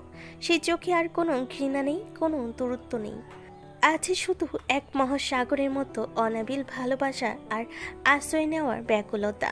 আবির অত্যন্ত যত্ন করে রাইসার কপালে নিজের ঠোঁট ছুঁয়ে এক দীর্ঘ ও গভীর অনুরাগের চুম্বন আঁকল। রাইসার গালে গাল ঠেকিয়ে নিচু মায়াবী স্বরে বলল, আমি আর কোনো দিন তোমাকে আমার থেকে দূরে যেতে দেব না রাইসা। জীবন যতদিন থাকবে আমি তোমার এই অবুঝ হৃদয়টাকে নিজের সমস্ত অস্তিত্ব দিয়ে আগলে রাখবো। রাইসা আবিরের হাতের আঙ্গুলে নিজের আঙ্গুল পেঁচিয়ে ধরে চোখ বন্ধ করে একটা তৃপ্তির নিঃশ্বাস ফেল। কাছের জানালা দিয়ে সকালের মিষ্টি রোদ এসে তাদের উপর পড়ল। অতীতের সব অপমান, অহংকার আর রক্তের দাগ মুছে গিয়ে সেই আলোয় যেন ফুটে উঠল দুজন ভালোবাসার মানুষের এক নতুন ও চিরন্তন ভোর। আইসুর সেই জীবন মৃত্যুর সন্ধিয়ানক্ষণ পার হওয়ার পর রাইসা আর আবিরের জীবনের বিষাক্ত কালো মেঘগুলো এক লহমায় কেটে গেল। হাসপাতাল থেকে ছুটি পাওয়ার পর রাইসা যখন প্রথম আবিরের ফ্ল্যাটের দরজায় পা রাখল, তখন বাইরে গোধূলি লালচে আলো। রাইসা খেয়াল করলো পুরো ঘর জুড়ে বেলি ফুলের গাঢ় সুবাস ভাসছে। আবির আলতো করে দরজাটা বন্ধ করে রাইসাকে একদম নিজের কাছে টেনে নিল। রাইসার গালে হাত রেখে তার চোখ আর ঠোঁটের দিকে তাকিয়ে নিজের স্বরে বলল, এই ঘরটা এতদিন বড্ড খালি ছিল রাইসা, একদম প্রাণহীন। আজ তোমাকে এখানে দেখে মনে হচ্ছে আমার পুরো পৃথিবীটা আবার পূর্ণ হয়ে গেল। আবিরের শার্টের কলা ধরে নিজের দিকে একটু টেনে এনে ফিসফিস করে বলল, আর এই পৃথিবীটা ছেড়ে আমি আর কোথাও যাচ্ছি না আবির, কখনোই না। আবির আর এক মুহূর্ত অপেক্ষা করলো না। সে রাইসার কোমরে হাত দিয়ে তাকে বুকের সাথে শক্ত করে চেপে ধরল এবং তার কপালে দুই গালে আর শেষে ঠোঁটে দীর্ঘ ও গভীর এক চুমু এঁকে দিল। রাইসা আবিরের কাঁধ জড়িয়ে ধরে চোখ বন্ধ করে সেই পরম অনুভূতির গভীরে তলিয়ে গেল। এতদিনে বিরহ আর কষ্টের পর সেই নরম ছোঁয়া যেন দুজনে হাঁসফাঁস করা আত্মাকে শান্ত করে দিল। ছুটির দিনে সেই সোনাঝরা সকালে রান্নাঘরে কফি বানানোর চেষ্টা করছিল রাইসা। হঠাৎ আবির পেছন থেকে এসে রাইসার পেটে দুহাত জড়িয়ে ধরে তাকে একদম নিজের পিঠের সাথে লাগিয়ে দাঁড় করালো। সে রাইসার খোলা চুলে মুখ গুজে ঘাড়ে আর গলায় নরম ঠোঁটে ছোঁয়া দিল। রাইসা শিহরিত হয়ে আবিরের বাহুতে হাত রেখে বলল, আবির কি করছো? সরো তো, কফিটা পড়ে যাবে। রাইসার ঘাড়ে কামড়ের মতো হালকা ঠোঁট ছুঁয়ে গাঢ় কণ্ঠে বলল, কফি পরে হবে চৌধুরী ম্যাম, আগে আমার সকালের মিষ্টি মুখটা করিয়ে দাও। রাইসা লাজুক হেসে ঘাড় ঘুরিয়ে আবিরের দিকে তাকালো। আবির রাইসাকে একটানে নিজের দিকে ঘুরিয়ে নিয়ে সোজা কিচেন কাউন্টারের উপর বসিয়ে দিল। রাইসা আবিরের গলায় দুহাত পেঁচিয়ে ধরল আর আবির রাইসার কোমর আঁকড়ে ধরে তার ঠোঁটে আবার তীব্র অনুরাগে ডুবে গেল। কফির ধোয়া ওঠার আগেই রান্নাঘর চেয়ে গেল তাদের ব্যাকুল ভালোবাসার ওমেঘ। এক মেঘলা বিকেলে হঠাৎ মুষলধারে বৃষ্টি নামলো। রাইসা বারান্দায় গিয়ে হাত বাড়িয়ে বৃষ্টি ছোঁয়ার তেই আবির একখানা তোয়ালে হাতে নিয়ে ছুটে এলো। রাইসা, এই মাত্র সুস্থ হয়ে উঠলে, আবার ভিজলে তো ঠান্ডা লেগে যাবে, ঘরে এসো বলছি। রাইসা না এসে আবিরের হাত ধরে এক ছটকায় তাকেও বারান্দার মুষলধারার পানির নিচে টেনে নিয়ে এলো। আবির কিছুটা অপ্রস্তুত হয়ে রাইসার তোয়ালে ফেলে দেওয়া ভেজা রূপের দিকে তাকালো। বৃষ্টির পানিতে ভেজা রাইসার ফ্যাকাশে ঠোঁট আর চোখ দুটো আজ ভালোবাসায় টকমক করছিল। আবির রাইসাকে দু বাহুতে জড়িয়ে ধরে তাকে মাটি থেকে আলতো করে তুলে ধরল। রাইসা আবিরের চিবুকে হাত রেখে চোখের দিকে তাকিয়ে বলল, এতদিন আমার জীবনে শুধু অভিমানের ঝড় উঠেছে আবির, আজ সারাটা দিন আমি শুধু তোমার ভালোবাসায় ভিজতে চাই। আবির রাইসার ভেজা গালে গাল ঘষে তার ভেজা ঠোঁটে গভীর এক চুমু খেলো। বৃষ্টির প্রতিটি পানির ফোঁটার সাথে তাদের শরীর আর মন যেন এক হয়ে গেল। আবির রাইসাকে বাজগোলা করে কোলে তুলে নিয়ে সোজা বেডরুমের দিকে হেঁটে গেল। ঘরের দরজা বন্ধ হয়ে গেল। আর বাইরে পড়তে থাকা বৃষ্টির শব্দ সাক্ষী হয়ে রইল দুটি ভালোবাসার মানুষের চরম তৃপ্তি ও পূর্ণতার।